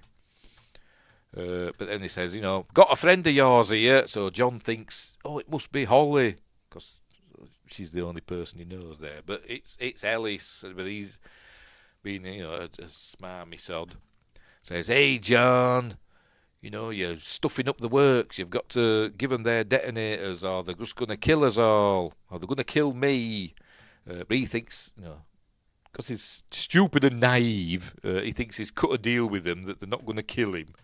But John's like saying, Ellis, tell them that you don't know me. And he's saying, Hans, I don't know this guy. He says, Ellis, they're gonna kill you. Tell them you don't know me. But there's nothing they can do. You see, this is like another call back to the scene, the thing earlier with Takagi. He couldn't help Takagi either, or they'd killed him as well. And it's a similar thing. He can't help Ellis now. Ellis has got himself into this situation now, where he thinks he can talk his way out of it. But there you go. But obviously he can't. So he can't give up the detonators because they'll just kill them both. He could just leave them somewhere for him, couldn't he? But never mind. And they kill Ellis. We hear a gunshot. There goes, holds up the CB thing and to hear all the screams. He says, give me my detonators or we will start killing the hostages and then maybe we'll find someone you really care about. But Dwayne's not happy. He's saying, he just let that man die. And Alpal says, can't you read between the lines? He did everything he could to save him. If he'd given him up, they'd both be dead now, which is, as I said, a call back to earlier on with Takagi. But anyway. Anyway, the feds are going to arrive in a minute. Hans calls down first. Attention, please. So he's trying to make out that the terrorist, and he's saying, he's going to give his list of demands. There's what's left in it. Ellis with a bullet hole in his head. It just makes up a list of, people in prison around the world that he wants setting free. So, get that sorted out. Buying for time. And then it says, because then they'll arrive, you send helicopters and take us to the Los Angeles International Airport, etc. Right, so it says, right, we've got some phone calls to make. Anyway, there we go. Carl, hunt that little shit down and get those detonators. Anyway, right, the feds are going to arrive soon. This is where we get a bit of backstory of Al Powell now, because he's talking to him, saying, have you got flat feet or something? Why are you a desk jockey? Because I think earlier on he told him he's usually riding a desk rather than a police car. He says, what do you do? Run over your captain's foot? He says, no, I killed a kid. And he says, it was dark, and he had a ray gun that looked real. And he says, the teacher, can't teach you how to live with a mistake and stuff like that, whatever. That's what he says. So he's never been able to fire his gun again. Sorry, because I know what's coming at the end, and I was laughing out loud at the end. Anyway. So, what's happening now? Right, so there's just a bit of new stuff there. There you go. The FBI's arriving. Here we go. With Robert Darby, who Windgrace knows from Stargate Atlantis. There's been his other stuff as well. James Bond films. Usually plays a baddie. As Special Agent Johnson. And I forgot his name. Can't remember. Where are you? Grandel Bush as Agent Johnson. So both got the same names. And apparently, in this scene, he says, I'm Special Agent Johnson, and he says, I'm Agent Johnson, no relation. In the original script, it was the white one that said no relation. And John McTiernan didn't like that. He said, I found that offensive. So I had the black man say it instead. But anyway. So they're there to sort out, take over the situation. Anyway, Hans has gone up to check on check up on the explosives. He's told Carl to, hunt down that little shit and get me my detonators. But he's gone up to check on the explosives. So off he goes. He takes for some reason he leaves his gun there. Why? Don't know. He just does for reasons we will get to. But he's going up and checking up there, but then he jumps down the other side and comes across a man with no shoes on. Who could this be? And he looks up. It's John McClane. He says hello. And he goes, don't shoot. This is where he does his bad American accent. A bit like my bad German accent, but he's got a bad American accent. Don't shoot me, you're one of them. They're all doing that. So he said, relax, I'm not going to hurt you. He said, I snuck away and I've been avoiding them, etc. Come this way and we can get out. Because he wants to get there. Because his gun's there, remember. Because he left there for some reason. He says, no, stick with me.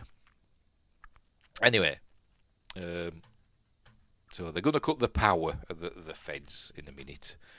But he gives him a cigarette and says, I'm John McClane. He says, what's your name? And he goes, you see, he's like thinking, oh, God, hang on. I saw that board, this board next to me that's over there. And he goes, Clay. My name is Bill Clay. He just said, my name is Wilhelm Clay. Bill Clay. So he looks. He says, all right then. There we go. And he looks down the board, and there we see. Oh, look, William Clay works on floor 29. Why there's this up there in the roof? I've no idea. This list of people that work there is up in the attic of the building, but there it is. So he gives him a gun. So he says, here we go. Do you know how to use one of these? He says, yeah, well, one of them ranchers. Oh, he has got writing on his arm, look. Just noticed, saying earlier on he was writing it down.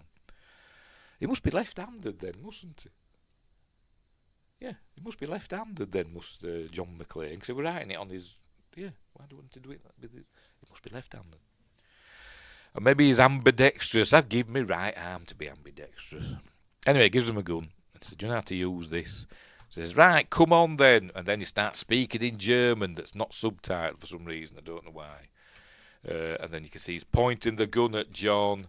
And he says, Hans. And put down the gun and give me my detonators.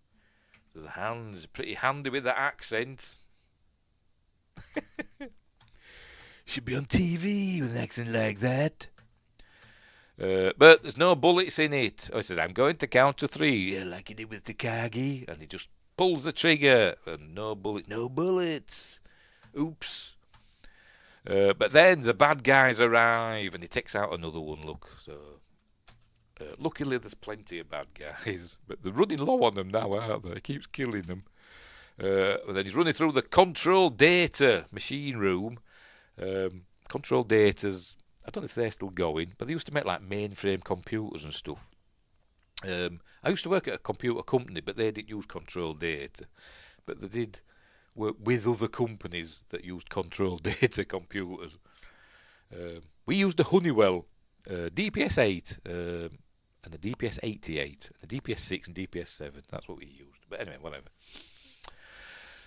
Anyway, it's running through and all the glass is breaking. And apparently, get this glass specially made. It's tempered glass so that it shatters into a gazillion pieces.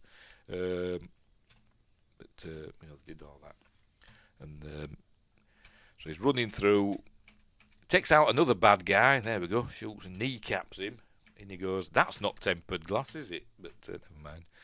Hans gets his gun, look, and just gets away in time. And this way he does the famous shoot the glass, because he sees he's got bare feet, you see. Or he remembers he's got bare feet. And this is where he says, shoot the glass. So that's what they start doing. So they start shooting the glass. Shoot the glass. There we go. It's all shooting and blowing up. Let's make sure we're still going, by the way. Yes, we are. Did it. Rumble's doing well. I've noticed for the last couple of times I've done live streams. You know, I've complained before about Rumble sort of like lagging, being like miles behind. You have to keep pressing the live button. It looks like they've fixed it now. It's doing fine. Anyway, make sure we're still going. Yes, we are. Right. Because I've been playing clippets and stuff, haven't I? And snippets, and sometimes that triggers the copyright thing on YouTube. But we're okay so far. Right, where were we? Shoot the glass. So they're shooting all the glass, and he's like, bloody hell, fire! And he would be if it were John McClane from Leeds. There you go. So it's... hang on, where are we? He's got to get out of there. They do a flashbang. And hang on, have I missed a bit? Because there we go. He's looking. Look, it's all that broken glass, and he's got to get to the door across a sea of broken glass, because he likes the sound of breaking glass. I don't know how it goes. I can't remember. Anyway, does a flashbang, and when they go and check, he's no longer there. You know, he's eluded them once more. But Hans has got his bag of detonators. Anyway, she's found the family address of the address of John McClane's family. She's got a famous name, and I can't remember what it is. Thornburg's assistant. Tracy Reiner. Is she related to Rob Reiner? Because she's in another film that was directed by Rob Reiner, so I'm guessing she was. Does it say? Hey, it doesn't say there. I'm going to have to... Trouble with IMDb biographies. They're crap, huh? They don't tell you anything.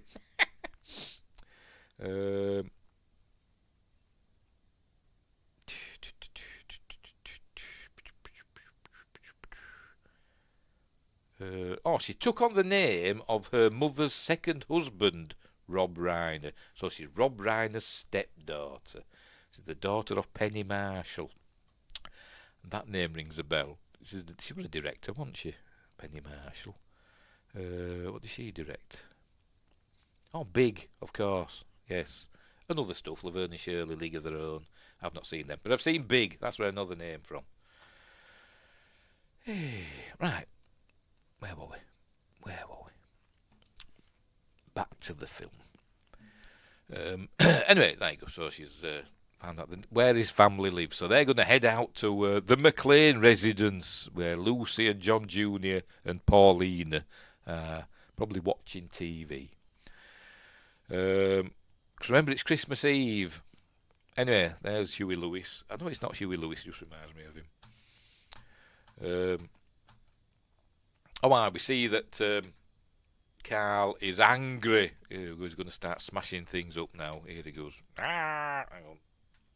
I'm smashing things up. He says, that guy looks really pissed. As in pissed off, we'd say in the UK. In the UK, if you're pissed, it just means you're drunk. You know, you've had a lot of alcohol. If you're angry, you're pissed off. Anyway, there you go. That man looks really, really, really pissed. That's what she's saying it like. And then she says, only John can drive somebody that crazy. He's still alive, but he's bleeding heavily from his feet. Probably needs a blood transfusion after all this is done. Anyway, right, so he's got through as Theo. He's got to the last lock, the seventh seal, so to speak. And lo, the seventh seal was engaged, or whatever. And the four horsemen arrived. an electromagnetic shield or something has come down like an anvil, he says. Meanwhile, John's picking glass out of his feet and talking to Al on the radio. But this is where he's asking him about his flat feet. Is this where he's going to tell him that? This is where he tell him that he shot a kid. There you go. They can say that at cop school they can tell you everything about being a cop except about how to live with a mistake, and I haven't been able to pull my gun out ever since because you've got to be able to shoot people if you're an American cop, apparently. And I shouldn't laugh, but it is comical. I think that at the end of this film, I think they did sort of like take the mickey out of it in another film, and I can't remember what it was. Were it in Loaded Weapon? That National Lampoon's Loaded Weapon, was it that?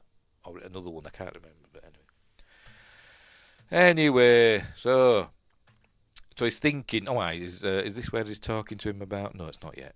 It's a bit later. The FBI arrive and they're going to shut the power down. And they're saying you've got to turn the power down off the building. He's saying you can't do it. You've got to do it from downtown. And the fella in the hole is saying, no, I can do it here. I can get on the radio. There we go. Saying, turn off the power. And they've got to turn off the power. And this is an optical effect. Because they couldn't turn off all the lights in the building for some reason. I don't know why. There must be just lights that are on all the time. And so they had to do an optical effect. And he says it cost $20,000 just to make all the lights go off in the building like that. $20,000. That was it. What? 2 seconds, something like that. Hey. Anyway, so there we go. There we go. Electromagnetic seal is now no more released, and it all opens up to Ode to Joy. La la la la la la la. That's kicking off. So they're going to go in now and steal their bearer bonds and other things. They're going to bother with the samurai armour and all that stuff and the paintings. But they're there for the $640 million, where they're going to be sitting on a beach earning 20%. That's what they're going to be doing. Anyway, so they think, they've got the upper hand cutting off the power. It says, they're probably pissing in their pants right now. Going to let them sweat, and they'll give them helicopters up the ass. Anyway, so he's on the radio to Hans saying, the State Department has managed to get these people that you wanted freed, and the helicopters are on the way. But it's a double cross, as we're going to find out in a minute. Because John, as his thing is saying to Powell, and this is where he's saying, find my wife and tell her I love her and all that stuff. And she's heard me say I love you a million times, but she's never heard me say I'm sorry. So when you find her, John says he's sorry, and she'd probably say, he'd never say that, I don't believe you. But then he has an idea. He thinks, hang on, the man upstairs, because it's up to the man upstairs. What happens next? And he says, what were you doing on the roof, Hans? He says, I've got to go and check something. So off he goes to check on something on the roof. Meanwhile, Thornburg's arrived at the McLean residence with Paulina and threatens her basically, let's talk to the kids. He said, no, you are not allowed in. He says, well, then I'll call the INS, which is the Immigration and Nationalisation Service, isn't it? Let me in, because he's a horrible person. Anyway, so he's heading up to the roof, and he sees there's all explosives. Oh, no, there you go. Oh, that's C4, look. Jesus, Mary, Mother of God. So he gets down on the radio, and he says, Al, it's a double cross. And just as he's saying that, a gun appears in his face. And don't ask me what sort of gun it is. I have no idea. I'll say it's an SG-23. I have no idea. I just made that up. So he's going to start fighting with Carl now, look. Because he takes the radio off him. There we go. So they're fighting now. Hey, into barrels and stuff. Here come the helicopters, look. That's the real helicopters, not the blowing up ones that we see in a bit, but the actual flying ones.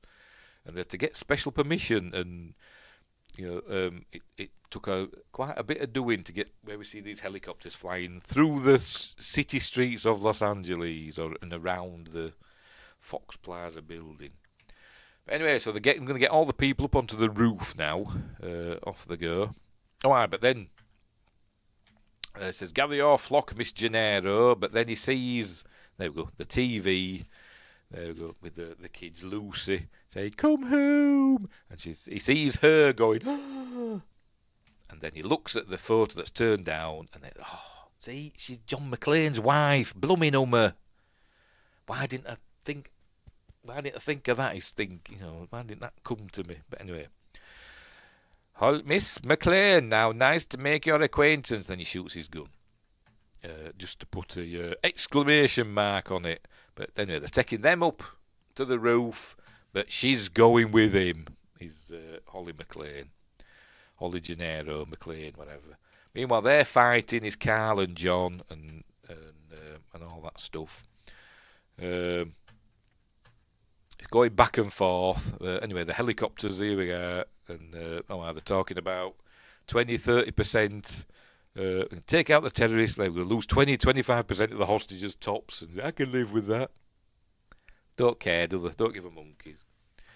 Anyway, so there they go flying through, actual helicopters doing that. They had 9 camera crews set up to catch it all. Because I think they could just do it once. They could just fly through once, I think. Pardon me. So to set up lots of camera crews. Because John McTiernan doesn't like using lots of coverage. You'll see, hear about, directors talking about coverage and setting up lots of cameras. And John McTiernan doesn't like. He learned when they were making Predator. His director of cinematography. He asked him. He said, "How many cameras will I be setting up?" And the director of cinematography said, "Well, how many will you be looking through?" He said, "Well, just one, really." He said, "Just use one camera then."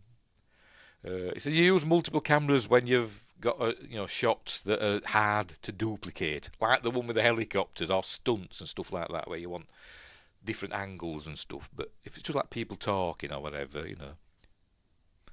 But anyway, I don't know. I'm not a filmmaker. Anyway, they're getting everybody up on the roof. They're gathering up the bearer bonds because they're not going to go up on the roof, but all the people are. And they're just going to blow them up.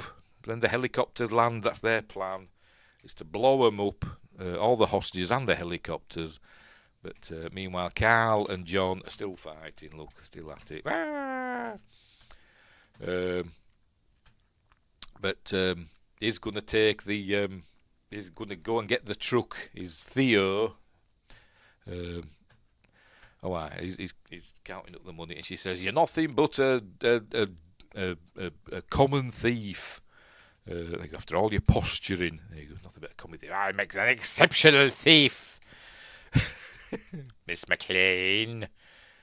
And anyway. And he sees off, he's fighting Carl up here, then wraps his chain around his neck and slides down the, whatever they're going to call it, railing, and leaves him hanging there, and we think that's the end of Carl. Wink. Meanwhile, the helicopters are still arriving. Look, here they come. They're just going to start shooting at him out there. Going, just like Saigon. Hey, slick, as I was in junior high, dickhead. Apparently that was a John McTiernan line. He added that. That was I was in junior high. Anyway, so they're having fun and games. John's arriving now. Look, coming up the stairs. Hang on, he's taking out Al Leung.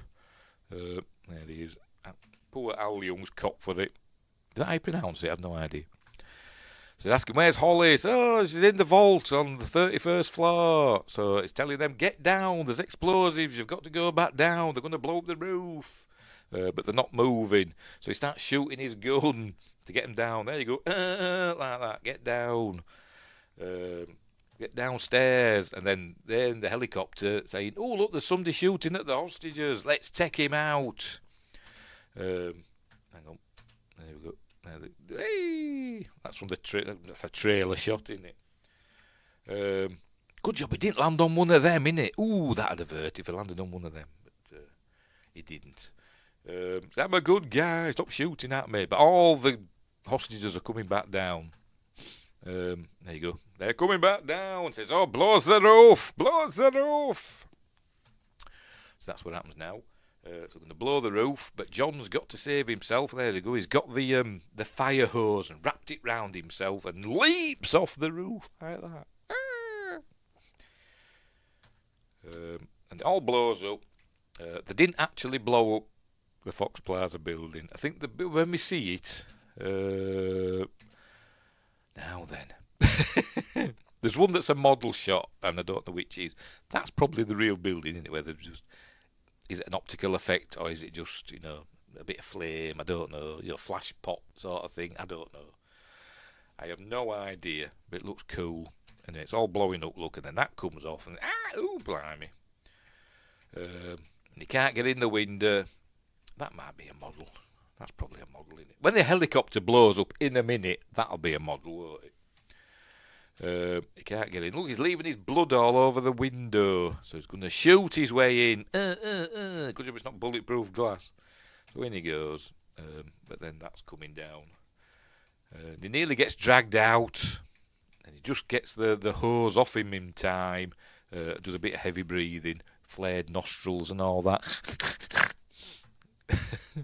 Meanwhile, they're still running downstairs. I'm running for my life. John's back in the atrium on the 31st floor. The vault's on the 30th floor, isn't it? The atrium's on the 31st.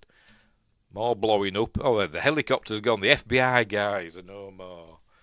And it all blows up just by the atrium, so it's all blowing up there. And then for some reason, in a minute, the elevator blows up as well, just to dot that I. There we go. The elevator goes bing, and then blows up. Why? Well, I don't know. It just does. It just does. Is that why you've never to take the elevator in like earthquakes and fires and stuff, in case they just explode like that? Probably. Anyway. Argyle sees Geordie LaForge here. Theo going to the Pacific courier truck and doing a ramp. And he's like, "What's going on here?" And it turns out they've got, there we go, an emergency vehicle that they're going to escape in, because they're proper bad guys, and only proper bad guys would use emergency vehicles to escape. And there's supposed to be a spelling mistake on the side of the it's an ambulance, a paramedic thing, and I can't make out what it says. There's supposed to be a spelling mistake according to John McTiernan, but I can't make it out. Anyway, right, John arrives. There's only 2 bullets left in his gun, so he has an idea. He sees some tape. We hear some Christmas music playing. Hang on, I've gone past it. Yeah, there's 2 bullets left in his machine gun. And I don't think there's any bullets in his pistol, so he's going to have an idea. There we go, 2 bullets left. There we go. Sees tape, Christmas tape, and we hear Christmas music, because it's Christmas Eve, because Die Hard's a Christmas film, remember. Anyway, here's Argyle sneaking round the corner in his limo. Now then, can we get... See, can't bloody make it out. Los Angeles, does it say Los Angeles? I can't make it out, 'cause it's too small. City Fire Department. I don't know what the spelling mistake is, because I can't make it out, it's too small. And it doesn't get any bigger. We don't see it all. Look, it's not showing it all. Anyway, whatever. So he's there, but then Argyle hits the gas and crashes into the side of the thing, and then he knocks out Theo with one punch. obviously Theo's not a fighter, is he? So he's dealt with that. Meanwhile, John arrives at the vault next to the bonsai tree. Don't know what's happening there. Some sort of sparks going off. Takes out that guy. Says, Holly! And she's like, oh my God. And says, hi honey, I'm home. Which were an ad-lib. Anyway, so, says, I'll shoot her, but if you drop your gun. So he drops his gun. And can we see, I can still see the writing, look on his arms. Just. And he goes, still the cowboy, Mr. McLean. Well, this time, John Wayne does not ride off with Grace Kelly. It's Gary Cooper, asshole. There you go. So they're all laughing. Oh, so what was he said to me before? Yippee-ki-yay, melon farmer. Sorry, Mr. Vulcan. Yippee-ki-yay, Mr. Vulcan. And then they're all laughing in that, bad guys laughing together. Hysterically. Maniacally, even. But then we see why he's laughing. He's just false sense of security. He's got his gun strapped to his pistol, taped to his back. And if it were me, I'd have pulled it off and then got all fumbled up in tape, and then the tape had got wrapped round the trigger, and I just wasted my bullets, but he doesn't, because it's John McClane. So he takes out, he shoots Hans, but don't shoot Hans in the head. He just shoots him somewhere else. I don't know where, but then shoots Huey Lewis in the head and goes, yay. And then says, happy trails, Hans. But Hans has got hold of Holly, and he's he must have shot him through, I don't know, through his shoulder or something. I don't know, but the bullet's gone out there. They're going to go through the glass, and then look, he's hanging outside, but he's got hold of Holly's arm, and holding on to the watch. Remember the Rolex from earlier on? Look, he's holding on to that. Must be a strong Rolex. And he undoes the strap thing or whatever. He's bringing his gun up. He's going to shoot him. And there we go. The Rolex comes away, and Alan Rickman, famously in this scene, he did do the fall. I don't think he fell very far, into a mattress or whatever, airbag, whatever they call them. They said, Alan, we're going to count to 3, and then we're going to, we're going to drop you then. And so, okay. So he was preparing to, 1, 2, 3, and off we go. And they went 1, drop. So that's why he's got that genuinely surprised look on his face.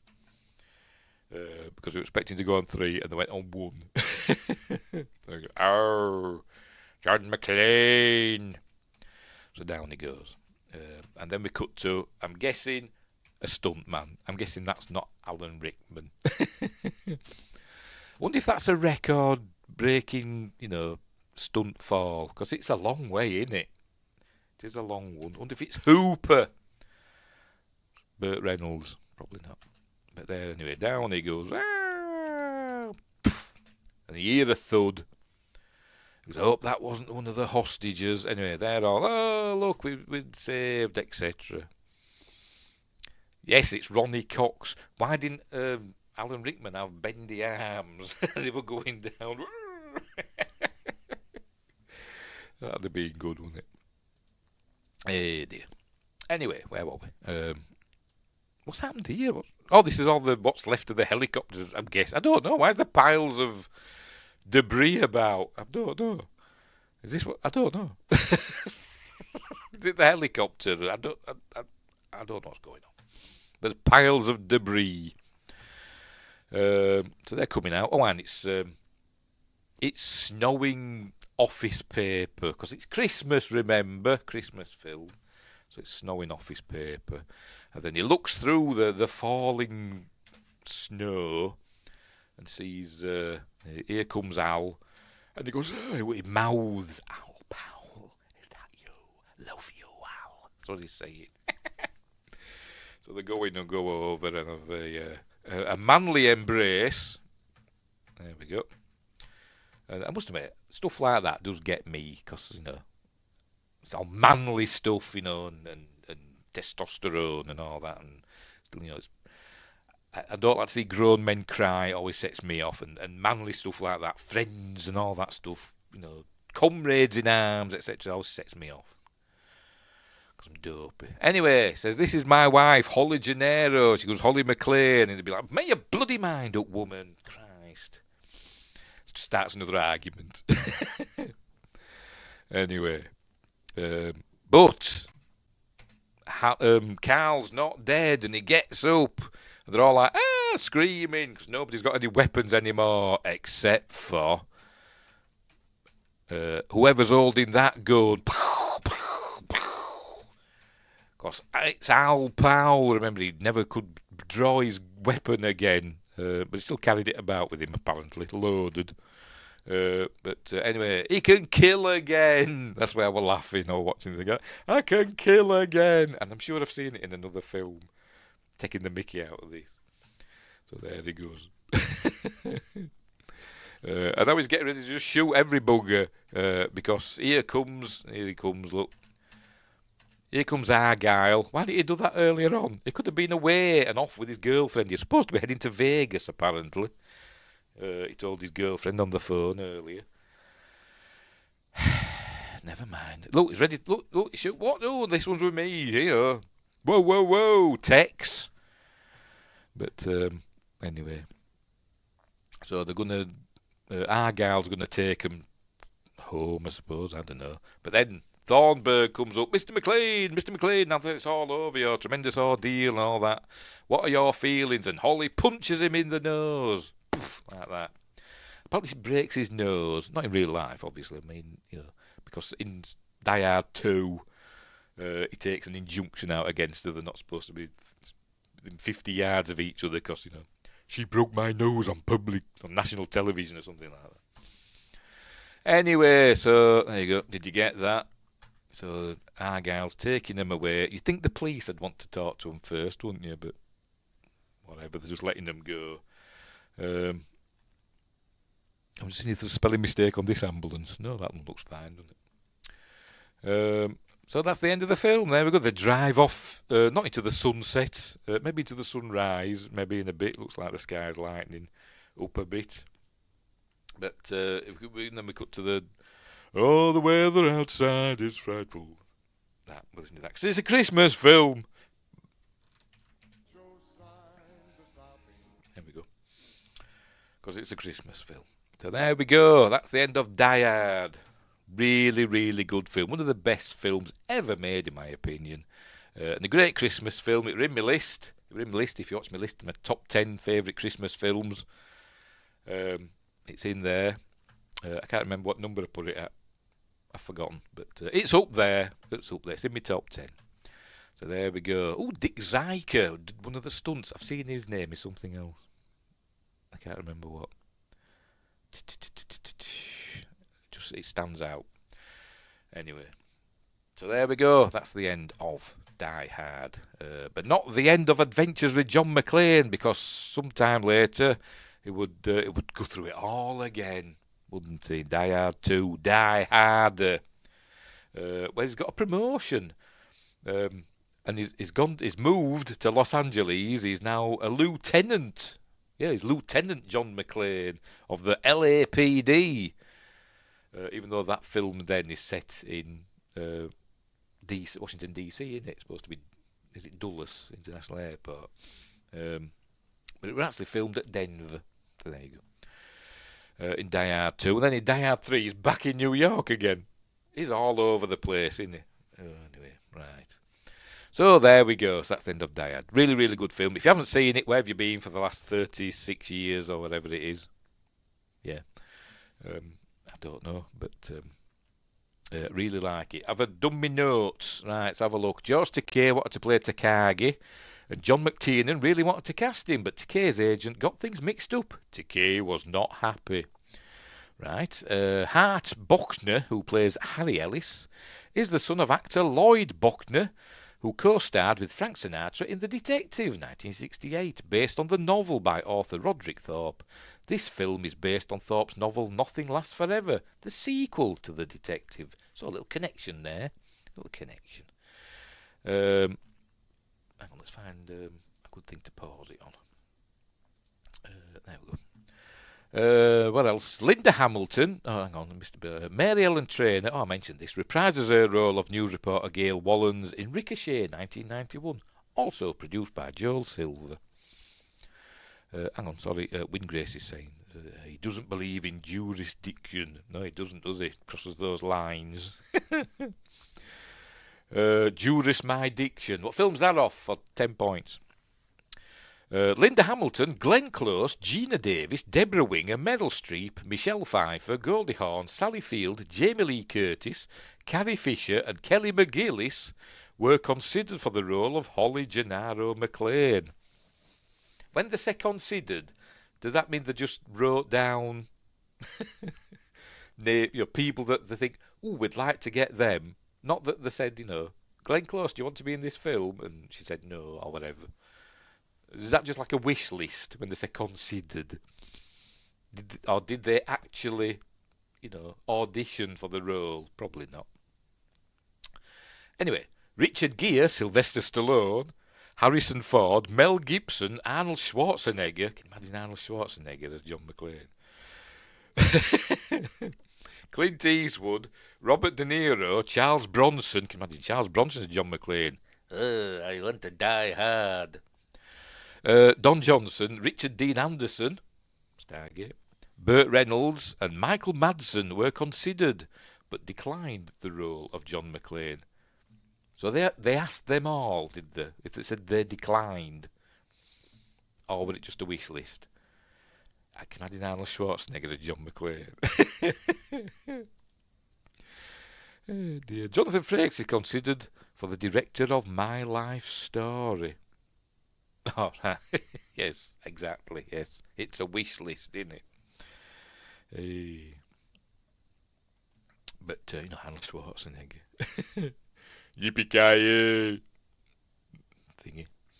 The filmmakers, I mentioned this earlier, I think. The filmmakers were contractually obligated to offer the role of John McClane to Frank Sinatra, who would have been 71 at the start of filming. Sinatra starred in The Detective, 1968, based on Roderick Thorpe's novel of the same name, and Die Hard was based on Thorpe's Nothing Lasts Forever, which was the sequel to The Detective. I mentioned that earlier, didn't I? And then I also mentioned Jai Courtney and Mary Elizabeth Winstead would play John Jr. and Lucy in A Good Day to Die Hard and Live Free or Die Hard, a.k.a. Die Hard 4.0. So there we go. That's me notes I took. Right. We'll leave it there. I will get rid of that and I will pop myself there. Right.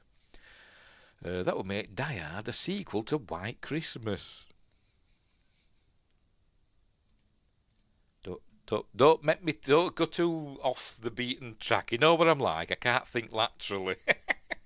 Because I'm thinking of Bing Crosby and Danny Kaye now. Who else is in White Christmas? I can't remember. Anyway, right, so we'll leave it there. We will leave it there. Let me get rid of that. Right, what's coming up next? Christmas Day. Christmas Day. Get rid of that. Put that over there. Where is it? Christmas Day night for me.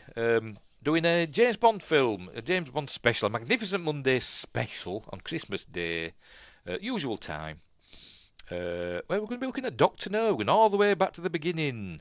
Dr. No, although Casino Royale was the first Dr. No book, wasn't it? But the first film was Dr. No. They said Dr. No book, a James Bond film, whatever. We're doing Dr. No, and so there we go. This is my DVD copy. I've got the Blu-rays over there somewhere, but this is my DVD copy. There it is, look. With amazing special features on the DVDs. And then on Friday, hang on. Dr. No is what you said to Doctor Who last year. Yes, it is, after 10 minutes. Oh, it didn't. got me so angry, did that. I was getting dead mad at that Doctor Who Christmas special. Yes, I said Doctor No to it. Anyway, on Friday, the 27th, day after Boxing Day, for Friday night at Porn with Fear this week, we're doing Jack Frost. Can you see for bloody reflections? Jack Frost. Not the one with Michael Keaton, the one with Scott McDonald of Star Trek fame. We're doing that as the Killer Snowman. It's a hoot. And it's available on YouTube. But I still won't be able to just watch it because I still get copyright struck. I think that's all I've got set up so far, I think. Yeah. And I'm going to do one on New Year's Day. I'm going to do another Bond film on New Year's Day night. So that'll be a week on Wednesday. Or shall I just do it on? Just do it on the Monday. I haven't made up my mind. It'll either be the Monday or the Wednesday. I haven't made up my mind. But we'll do From Russia with Love. We'll work his way through the Bond films. Anyway, so there we go. That'll be either Monday or Wednesday. I haven't made up my mind yet. Jack Frost, Ginger Dead Man, double feature. I still haven't seen Ginger Dead Man. You've told me about it before, haven't you? And I still haven't watched it. Dear. Right, so we'll leave it there. So thanks, Win Grace, for keeping me company while I waffle on about Die Hard 1. But we'll leave it there. So, Merry Christmas, that's what we're going to say. You know, I would say, if I don't see you before, which I might do, I don't know, if you follow me live streams, I might do a bit of Tomb Raider in before Christmas, maybe. We'll see. Die Hard with a one in it. The one he had. Diversity, inclusion, and equity hard. That's what they do, don't they? Anyway, so if I don't see you before, have a Merry Christmas, and if I don't see you before 2025, have a Happy New Year and all that stuff. But if I do see you before then, I'll see you then. So look after each other, and until next time, I'll say the... Where is it? There it is. Bye.